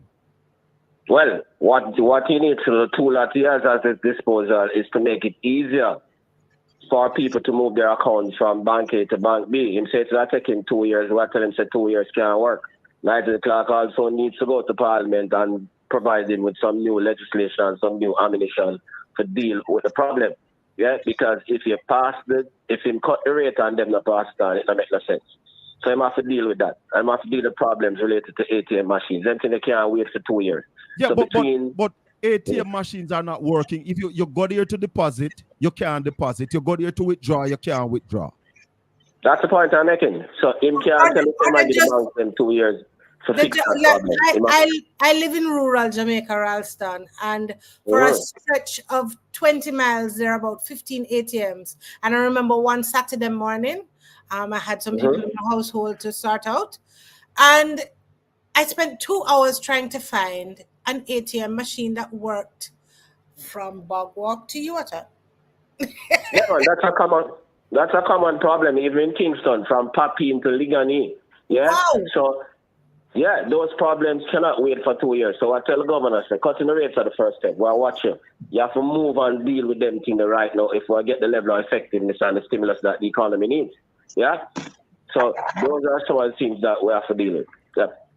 We have Conrad O'Brien on the call as well. Conrad, morning. Hi, how are you doing, my brother? Blessings, man. Welcome. Good, and thanks a lot to the beautiful Deborah Hicklin. How are you doing, Doc? How are you, Mr. O'Brien? I'm fine, thanks. And the guru himself. My God. All Gable. Yeah, man, I'm good. I am good, Raleigh. I'm good. Just to chime in quickly, Raleigh, as usual, you're always, and before I go there, Doc, I listened to you, and I must say that I'm quite impressed with your knowledge, you know, the know-how, and you have a lot of the academical aspect to things, you know, as to the framework in that regard. And your able assistant, SHACKA, is so much up on the curve with the practical side of it as a promoter and a man who is actively in the business himself. So all in all, I think you make... Let me stop you a minute. Yes. For 20 years, I've been a cultural and creative industries practitioner. As a practitioner, I have formed my theoretical perspectives. Yes. I have had to find a payroll when there is none. For television productions, I have had to do the business of starting businesses failing, businesses prospering. I have walked the walk of being, I've worked across at least 5 cultural and creative sectors. So change the argument. No. Don't get me wrong, Doc. What I know your poise on the ground in terms of the actual practical aspect of it. I'm just saying that coupled with it, your deep studies in the area make you even more advanced in the whole thing, and that in itself, along with SHACKA, will put you in a position to hit the ground running. That my good friend Sonia have been talking about. So I am not for one moment discounting your practical knowledge, Doc. Not at all. There is an argument, you know. Lady and the gentleman, Ralston. Yes. Where is the Jamaican economy going, Ralston? Are we going for a recession? We know. We're past the recession, you know, I tell you, the governor is now projecting a decline of 1.5% during this fiscal year. So we have now passed that stage. We have passed the recession stage, you're saying? Explain that difference, Ralston. Yes, please. The difference is that a recession is only 2 consecutive quarters or more decline in real GDP. Now the governor is telling us that for the fiscal year, we'll have a decline of 1.5%. And we believe that is conservative. We believe it is going to be more like 2.5%. While every other Caribbean economy is growing at 4 and 5%. The World Bank itself said that. The problem is that our analysts don't follow data. Them gut feeling and the media that suck up everything what them say. Raleigh. Yeah, Raleigh. Dr. Icklin just mentioned that she's a rural person. I'm also in the rural area. SHACKA as well, but we have a lot of things to do in the corporate area. The man who is in Tivoli Garden, in Dunkirk, in whatever community in the inner city and out there in the country, what you just said, that really to us come across very, very frightening. What this means to the man on the ground, and what does this mean for the kitchen table? It means that some man are out of work because more layoffs are going to come based on what is taking place. And that is why we were prompting the governor to cut the rates. And that is why we are saying that cutting the rates alone is not going to work. You have to ensure that Audrey Tongwell Henry and our people at the Jamaica Bankers Association passed it on to the clients. Yeah, it means that more people. Right now, you have back to school. Yeah, and the back to school business already tough already. That is been complicated by the JPS situation. So you have more frustration, more people hungry, and more criminality. That's the bottom line. You know, we're not going around the corner. Where stimulus comes into this now, Raleigh, whether you call on the minister, what kind of stimulus he can provide to abate this? All right. I'm glad you said that. So on the monetary side, we need the Bank of Jamaica go back and pass on, cut the interest rates and make sure that it is passed on. On the fiscal side, agriculture completely wipe out. Them say Floyd Green say need $10 billion. Then we have the whole problem with the road infrastructure. The total burial damage is about 45 to 50 billion, and that is conservative. Yet the minister said only going to spend $5 billion. That's a very big problem. So what you'll have is that a lot of the damage that we have now won't be fixed, and we have the rains that fall the same way, and all of them things. So the whole problem will be complicated. Additionally, as the governor tell you, if them not rehabilitate the agricultural sector quickly, it means that inflation will accelerate, yeah, and they have to go import more food. The dollar is trading at 158.50. The more food you import, the more pressure you put on the dollar. Yeah, Raleigh, so that's like pure problem for Jamaica. So you're going to $5,000. Straight out it is. We just tell you as it is. It's a bigger problem.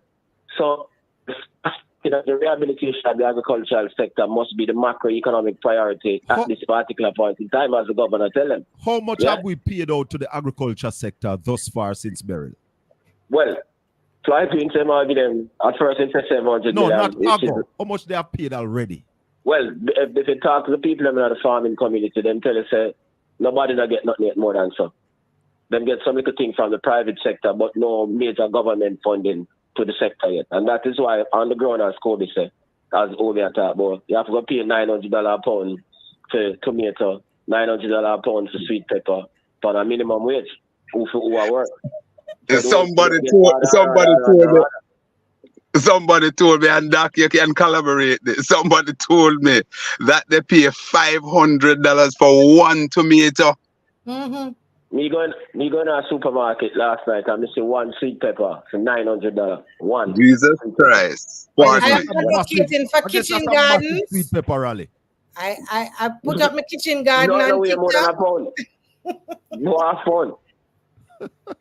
Let's hear what Deborah is saying about our kitchen garden. No, I am advocating for people to get even a pot. And give every child in the household a pot, and they must grow something that must contribute to the kitchen, to the table. Have to. It's a very serious problem. And Colin, the next problem that we have to tackle. You see, this JPS monopoly, it is bankrupt in the country. Let me explain to you. Go ahead. Jamaica has one of the highest energy costs in the entire world. So it makes it difficult for our exporters to compete in export markets. And it makes it difficult for our domestic producers to produce and compete in your own domestic market. So it leads to an increase in exports, in imports, and a decrease in exports, leading to the large trade deficits that we have to run. Those large trade deficits cause pressure upon the dollar. So that's on the exchange, the foreign exchange side. One On question, the domestic. How long now we have been having the highest electricity bill in the world? Well, in 2016, we came down to like 14 cents per kilowatt hour. Right. Since 2000, over the last 8 years now, we're gone up back to that level. Yeah. So we are at what? About 40 cents per kilowatt hour now? Yeah, 43 cents per kilowatt hour. Yeah. Which is devastating for the export sector and for the economy in general. So that's definitely not sustainable. Can't be sustainable. And we see the results are sharp. We see the massive trade deficit. We see the exporters can't compete. We see the massive importation because a man can bring something from Asia and land it in Jamaica at a lower price than in Jamaica because of the high energy cost. So with the high energy cost, with dead in the water, the economy can't move forward. For households, take for example now. So a man they're planning back to school. Time things hard and the economy hard, and a man they're planning back to school. And then suddenly him get a JPS bill where 100% higher than him get previously. What him do? He have to make a choice between buying the book and buying the food and paying the JPS bill. So Yeah, that economic principle is, Raleigh, where you get to a point where you literally are at a position where you cannot pay and it's a middle class problem too, there are a lot of people who are sitting quietly about these issues who have to make a decision about the light bill or the grocery bill, That's one of the biggest problems. They're too darn quiet. Right? Yep, precisely. We're too quiet about it. This is a matter that has to be dealt with urgently. So the whole thing about monetary policy, fiscal policy, energy policy, those things you have to deal with urgently if the economy is to come back from the 1.5 or 2% decline that we are expected to have this year. Those matters must be dealt with urgently. Them can't be 9-day wonders. We have to deal with them urgently. No, too long. Go ahead, Conrad. Raleigh, we heard from the Minister of Energy and Transportation, Darrell Vaz, blowing a lot of hot air over the last few weeks, making a lot of noise, creating the impression that he is on the people's side and so on and so forth. The government of the day, the government still has 20% or 19.99%, round off a 20% share in JPS. Before that fix come, when we can basically remove the monopoly and so on, is there any lever with this 20% and also knowing that about 2 members of government sit on the board, 2 government members sit on the board, or 3? You think that they have dropped the ball and Darrell is just basically talking to cover, and what can they do at this time to at least cushion the blows on the Jamaican people? Well, they can't do more than they are doing at this particular point in time, because one thing that they did, they give JPS a tax waiver of $400 million for 1 month. Yet JPS still came and did what they did.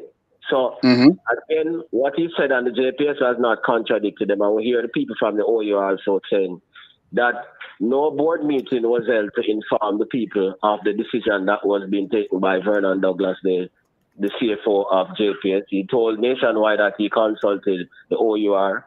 The head of the OUR told Nationwide yesterday that there were no consultations. So somebody's lying. Somebody's lying. So we hear that there'll be we are there again. We're there again, Raleigh, because earlier this week, it was said by Winsome Column that they communicated with the minister. The minister shot back and said no. So we see where there's a myriad of problems taking place here. Precisely. And the JPS hasn't denied it. And the OUR said the JPS never consulted them either. But there's a big... where my problem is? After Beryl, because I want to put it to you that electricity is also a national security issue. Of course. And that is why we can't have this kind of monopoly, and we have to change the whole thing about the license, because the national security issue. So you're spot on. But I'm making that point to say that after Beryl, the government should have called the JPS to the table, and it should have been a collaborated effort, not JPS versus the government, but the government working together with JPS. One, first, to restore electricity to every Jamaican, that the Jamaica Defense Force should have been called out within 2 days after peril to work with the JPS, the external assistant that we are now having, that the opposition leader had suggested early in the piece, should have happened. So with Daryl Vaz running his mouth is to cover his incompetence. Well, and it also breaks down trust, you know, because people looking on are seeing the bickering and they still don't have light. And, you know, which is the most important point. And the larger issue is that this monopoly cannot continue because it's a threat to economic and national security. That's the larger issue that we have to deal with. Yeah, it makes it difficult for our producers to compete. It makes it difficult for our householders to survive. It's a massive tax on householders, and it's a massive problem for our producers. So we have to deal with that problem. Come 2027, we have to deal with that problem. It cannot continue because the economy, the impact on the entertainment sector. Additional point. The whole thing about the JPS infrastructure is also symptomatic of the country's entire infrastructural degradation because the Minister of Finance refuses to spend on the country's infrastructure in order to run this massive primary surplus. The primary surplus as at the end of June was 13.4 billion when it should have been only 4.7 billion. So even now, despite the dislocation that makes us so vulnerable, it's still not changed. We need an adjustment, just like how Jerome J. Powell, the Fed chairman, yesterday, time come to adjust policy. Well, that's the same thing happening in Jamaica. So you're saying the chairman of the Fed said that yesterday, time come. Yeah, man. He used Mark Golding's phrase, time come. Time come. Yeah. There's a lot of our thing trending in the United States now, you know, even vibes. Which comes back to time come. Do something. Time come. Do something.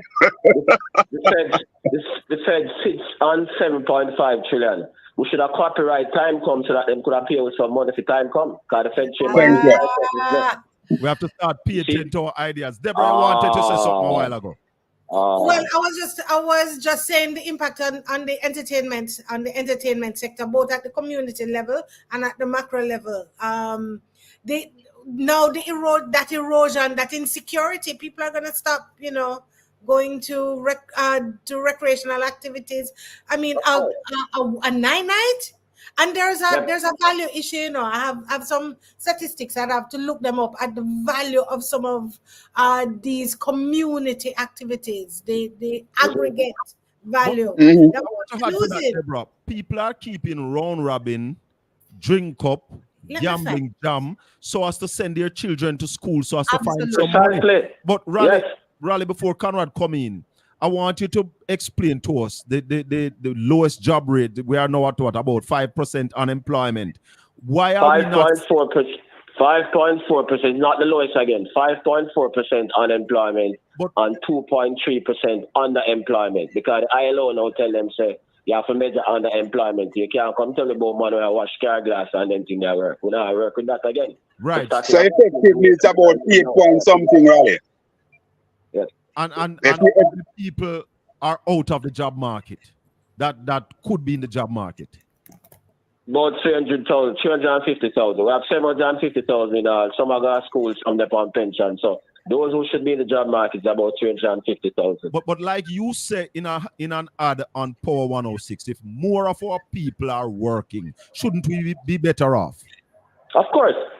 But all the people might do some low-paid jobs. That's the point we are making. People now do jobs where bring in any significant amount of money. Everybody I work with, Mr. Chin wholesale, sell imported things from China, or a man wash car glass, or a man sell banana on the roadside and all of them things. Them things they now add no value to the economy. Come in, Obi. You know, I have to pass the embassy most mornings to go into you. And I tell you something, when you and Doc, you know, when you look out there and you see the amount of men and women that just pointing you into a direction to go and get a park, then that speaks volumes. Donald Trump, you're right, over the past every day. Right? That speaks volumes. Hundreds and hundreds of people are running. Yeah.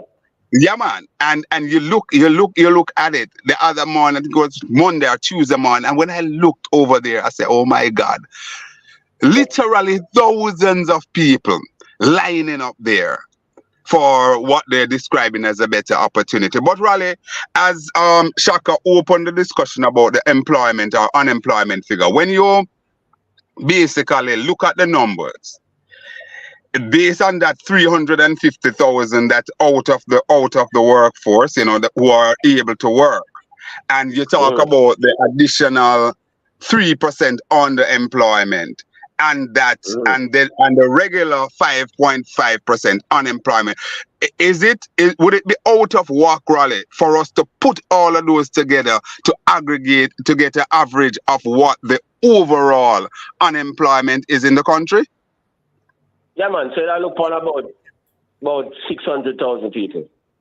But about 600,000 people, and in percentage term, if you were to what that would look like if you were to add that to the 5.5.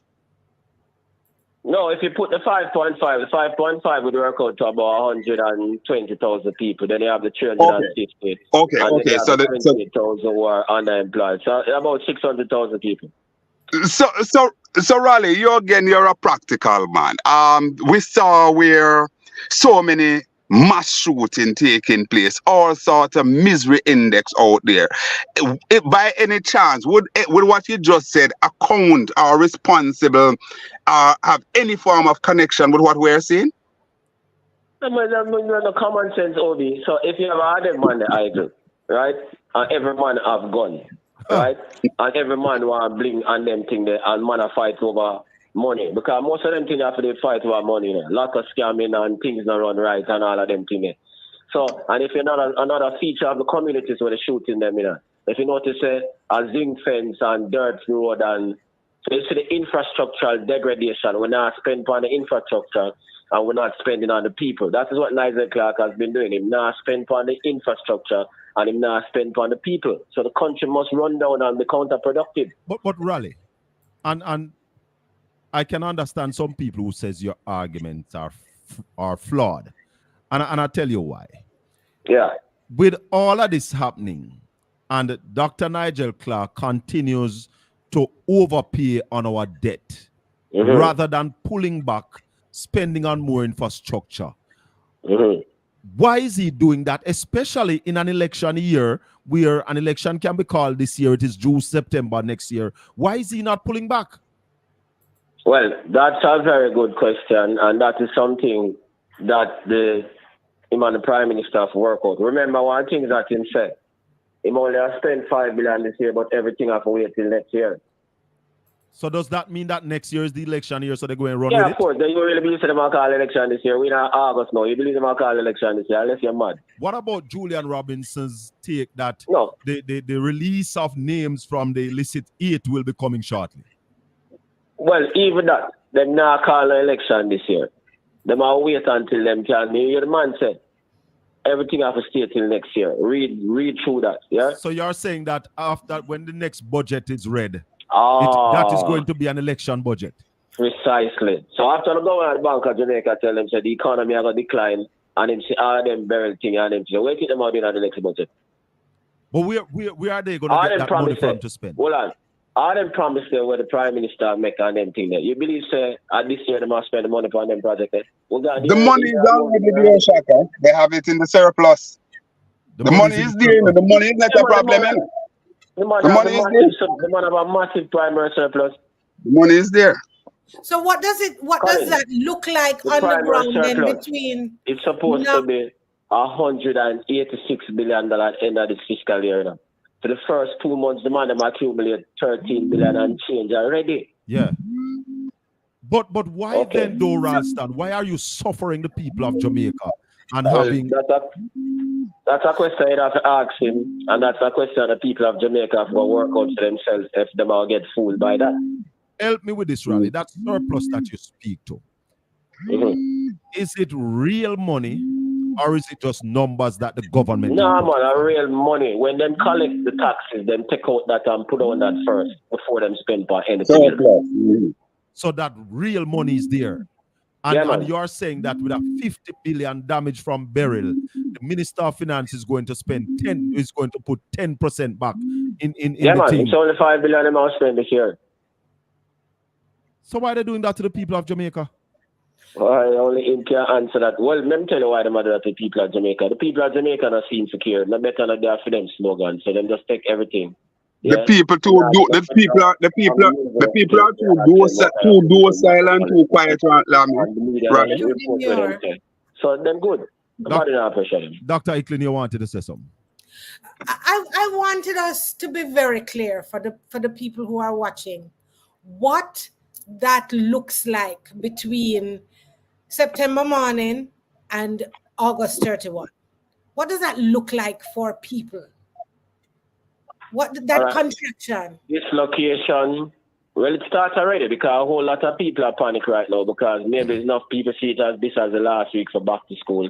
Them get the electricity bill and it shock them out of them wits right now. Enough of them are called foreign right now to see if them can get something from them brethren. Enough man are spinning around away mother. The schools them not ready, so when them go to school there'll be a confusion because that was another problem again. Beryl, the school them were being maintained before. And Beryl just come and exacerbate the damage. You follow me? I said to you. So a total chaos. The schools them not ready. So people are the money. The school them not ready. So September morning gonna be a very chaotic morning. And no Christmas. And so who going pay for Vibes Cartel tickets? Look for a slim Christmas, is what you say. Yep. Raleigh.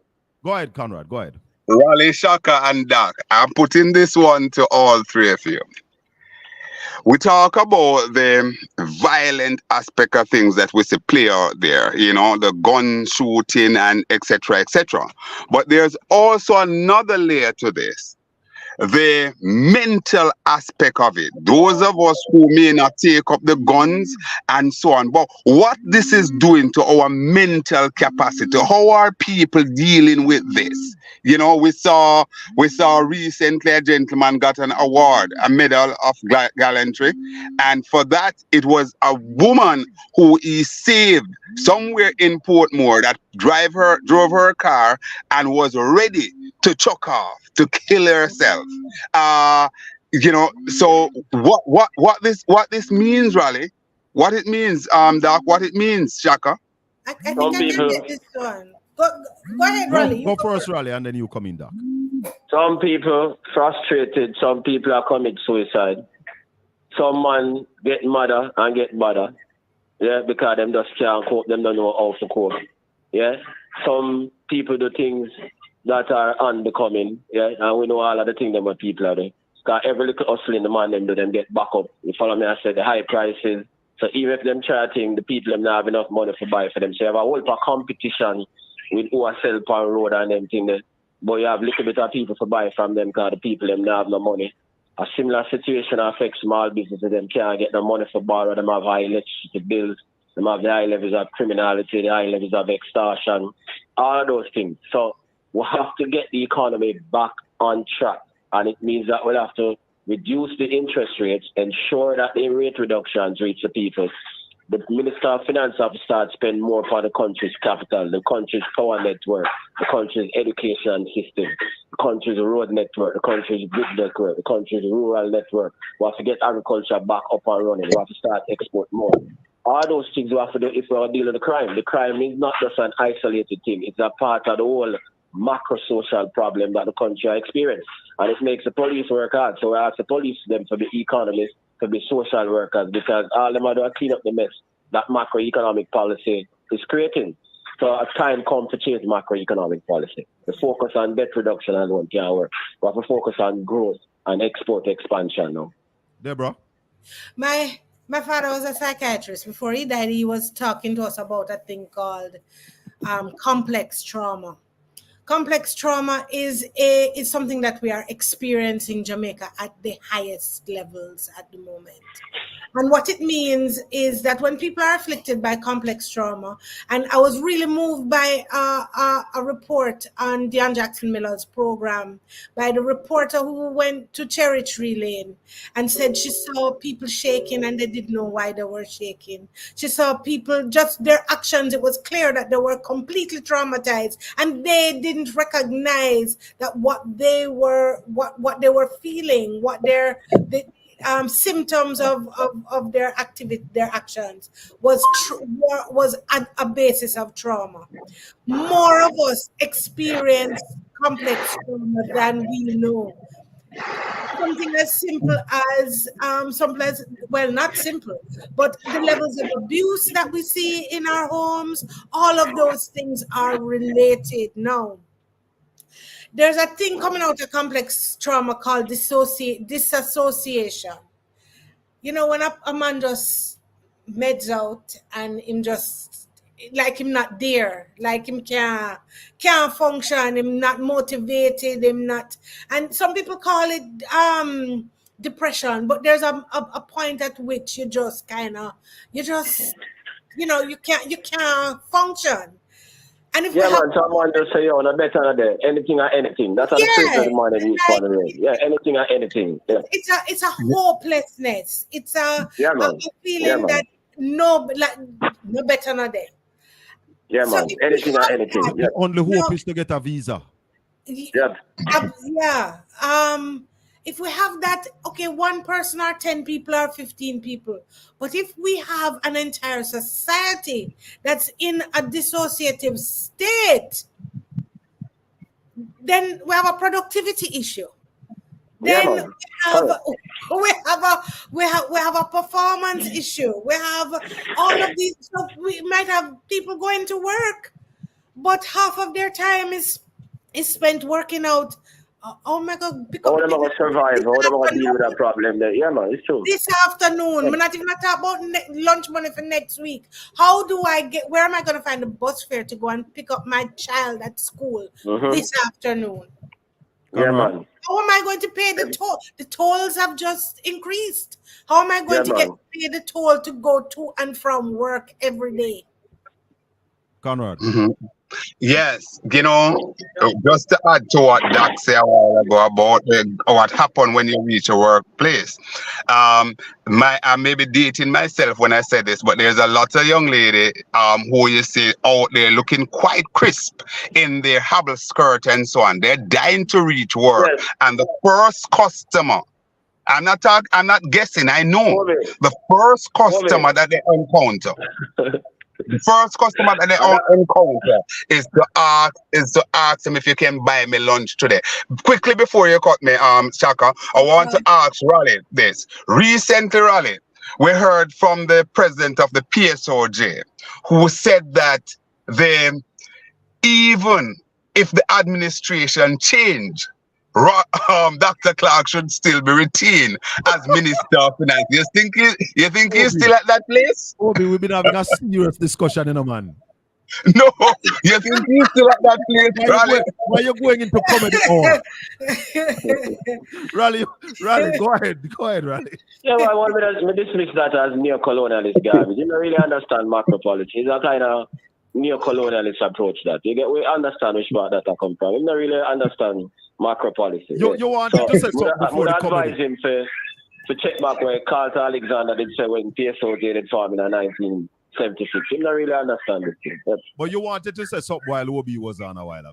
No, because when I talk about the Abbey skirt was something we want to mention, but we never want to be as explicit at it, but that I go on.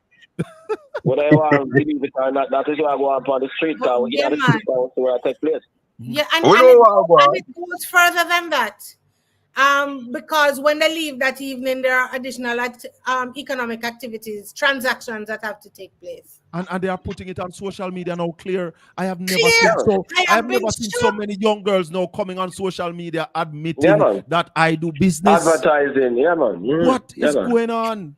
Yeah, And man. not to mention the youth man, them are man. Well, both I say youth man in a general sense. As Yeah, man. they come up at your windows, everything frighten you sometimes. Mhm. You know, because I want to say this, and that's why, Dr. Ickling, I am so serious about what it is that the culture and creative industry can do for our people. Because for me, I can't see any other way that we're going to save this country or we're going to bridge that gap, Raleigh, between export and import, because we are now continuing to import more and exporting Yeah, man. less with our agricultural sector down. And so far, we have not seen the kind of interest to get our farmers back on their feet. Mhm. All right. Yeah.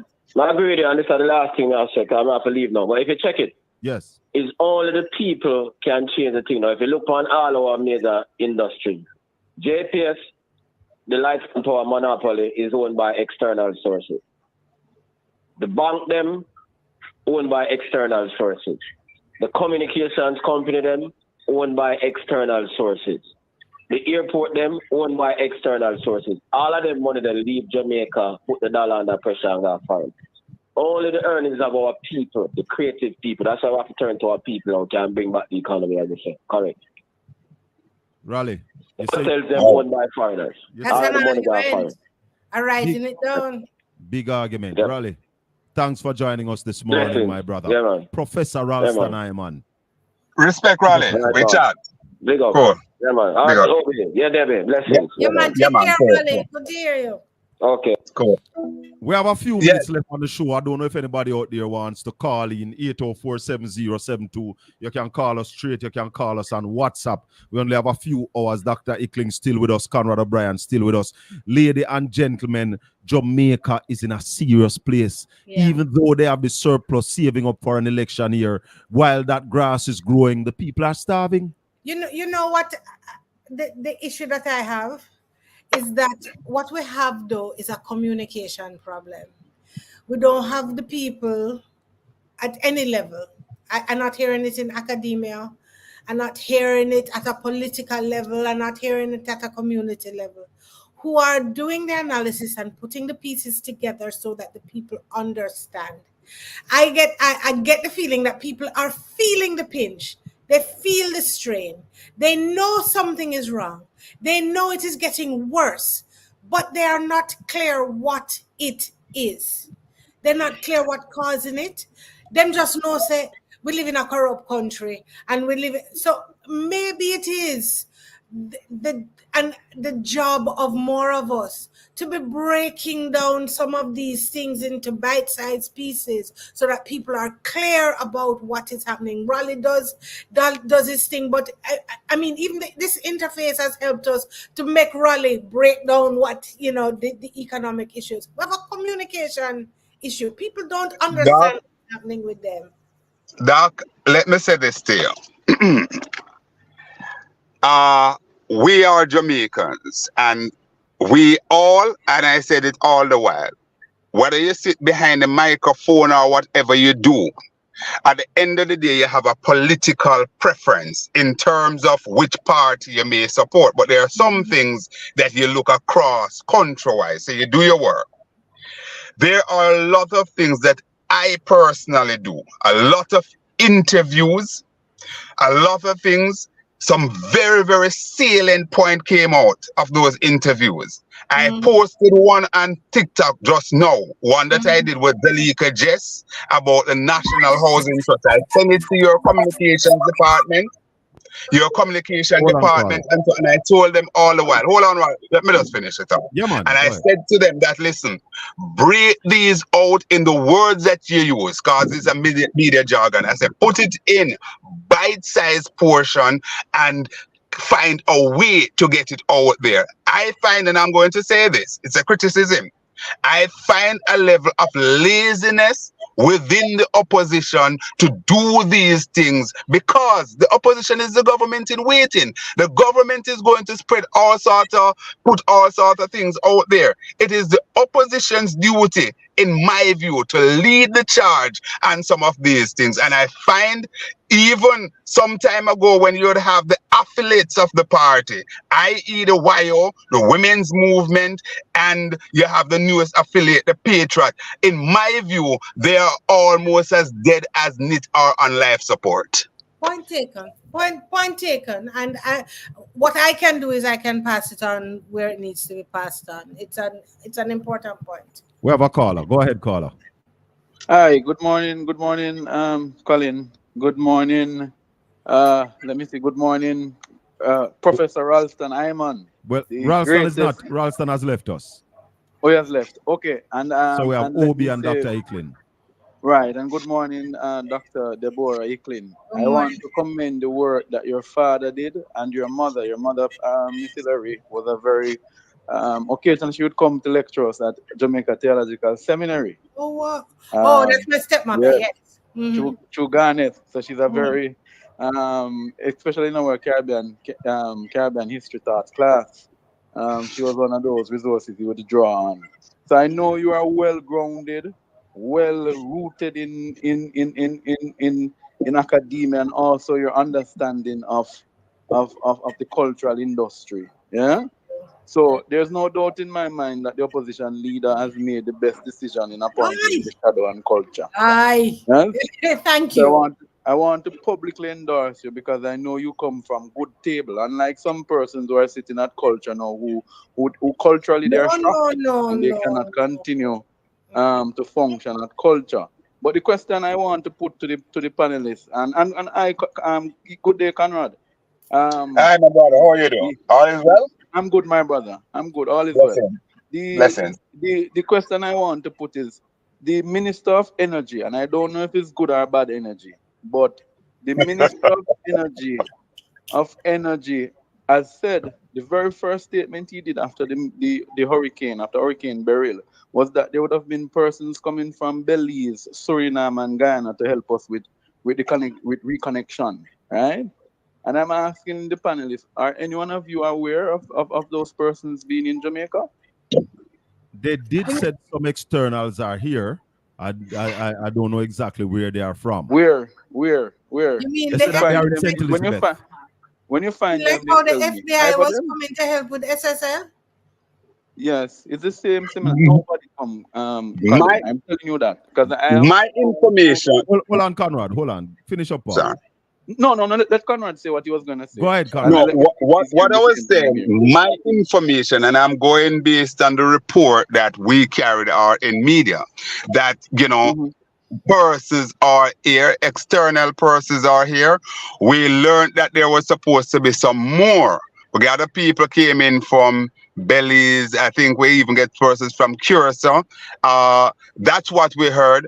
I have not seen any picture of them on the ground working or anything, but we certainly.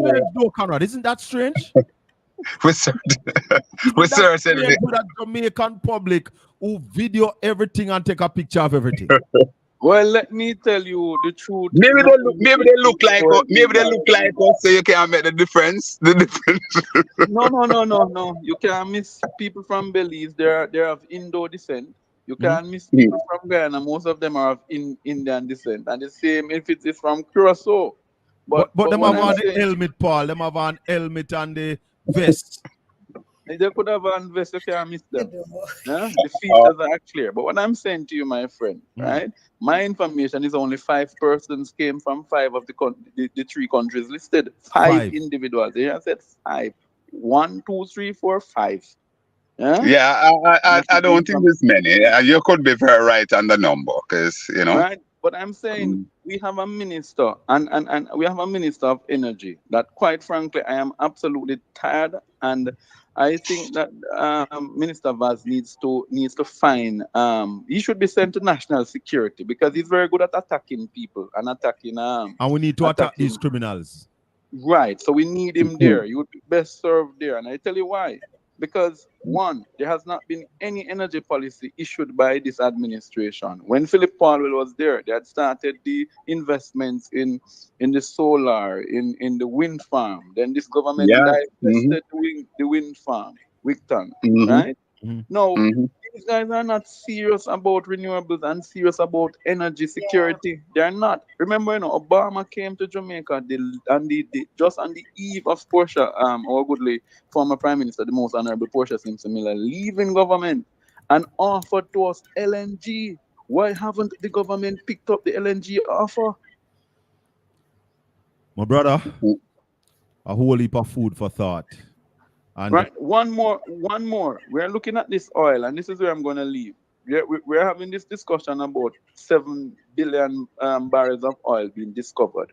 By the way, with a company we're broker than a church mouse, by the way. Let me say that, because I've looked at their company financials, and I don't know how it is that you're going to take up somebody who broke to invest in an oil exploration project.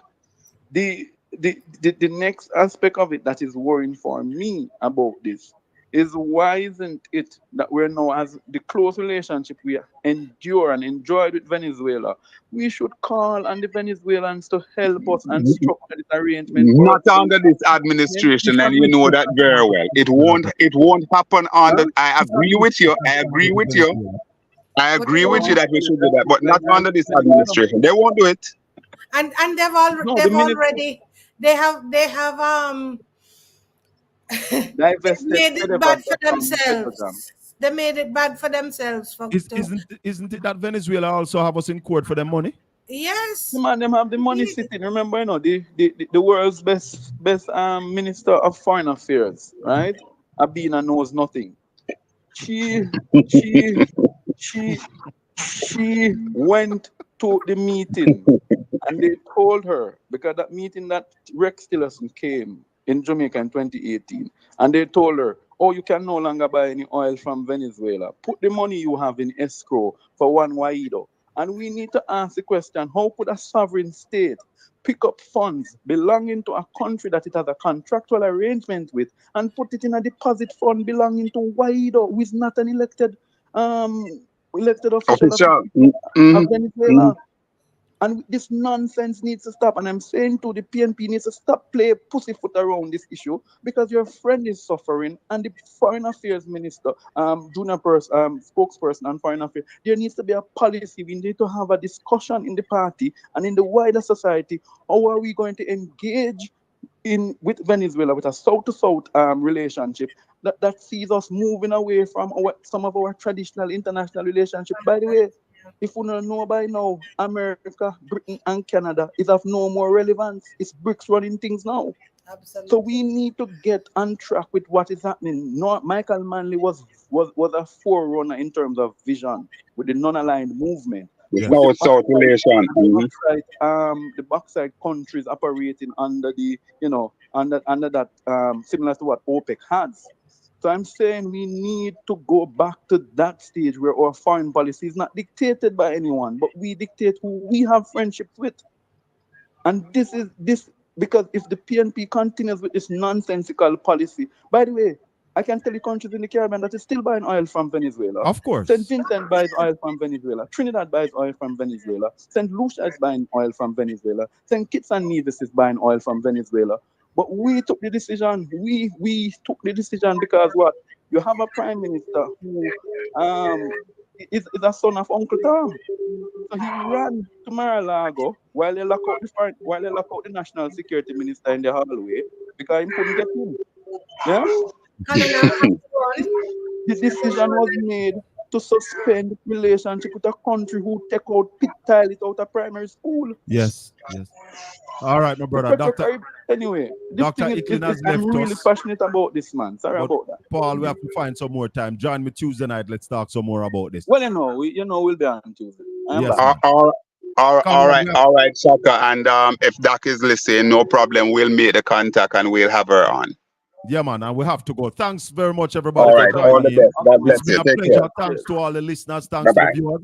Thanks to the people in the chat room. Big up on yourself. Join us Tuesday night for the Colin Bell Show. We'll be on Styles FM and we'll be right here on Portland Spice TV. May the good Lord continue to bless and keep you all. Make his face shine upon you and be gracious unto you. The Lord lift up his light and give you his peace now and forevermore. Until we meet again, Colin Anthony Bell, SHACKA to the fame. Peace.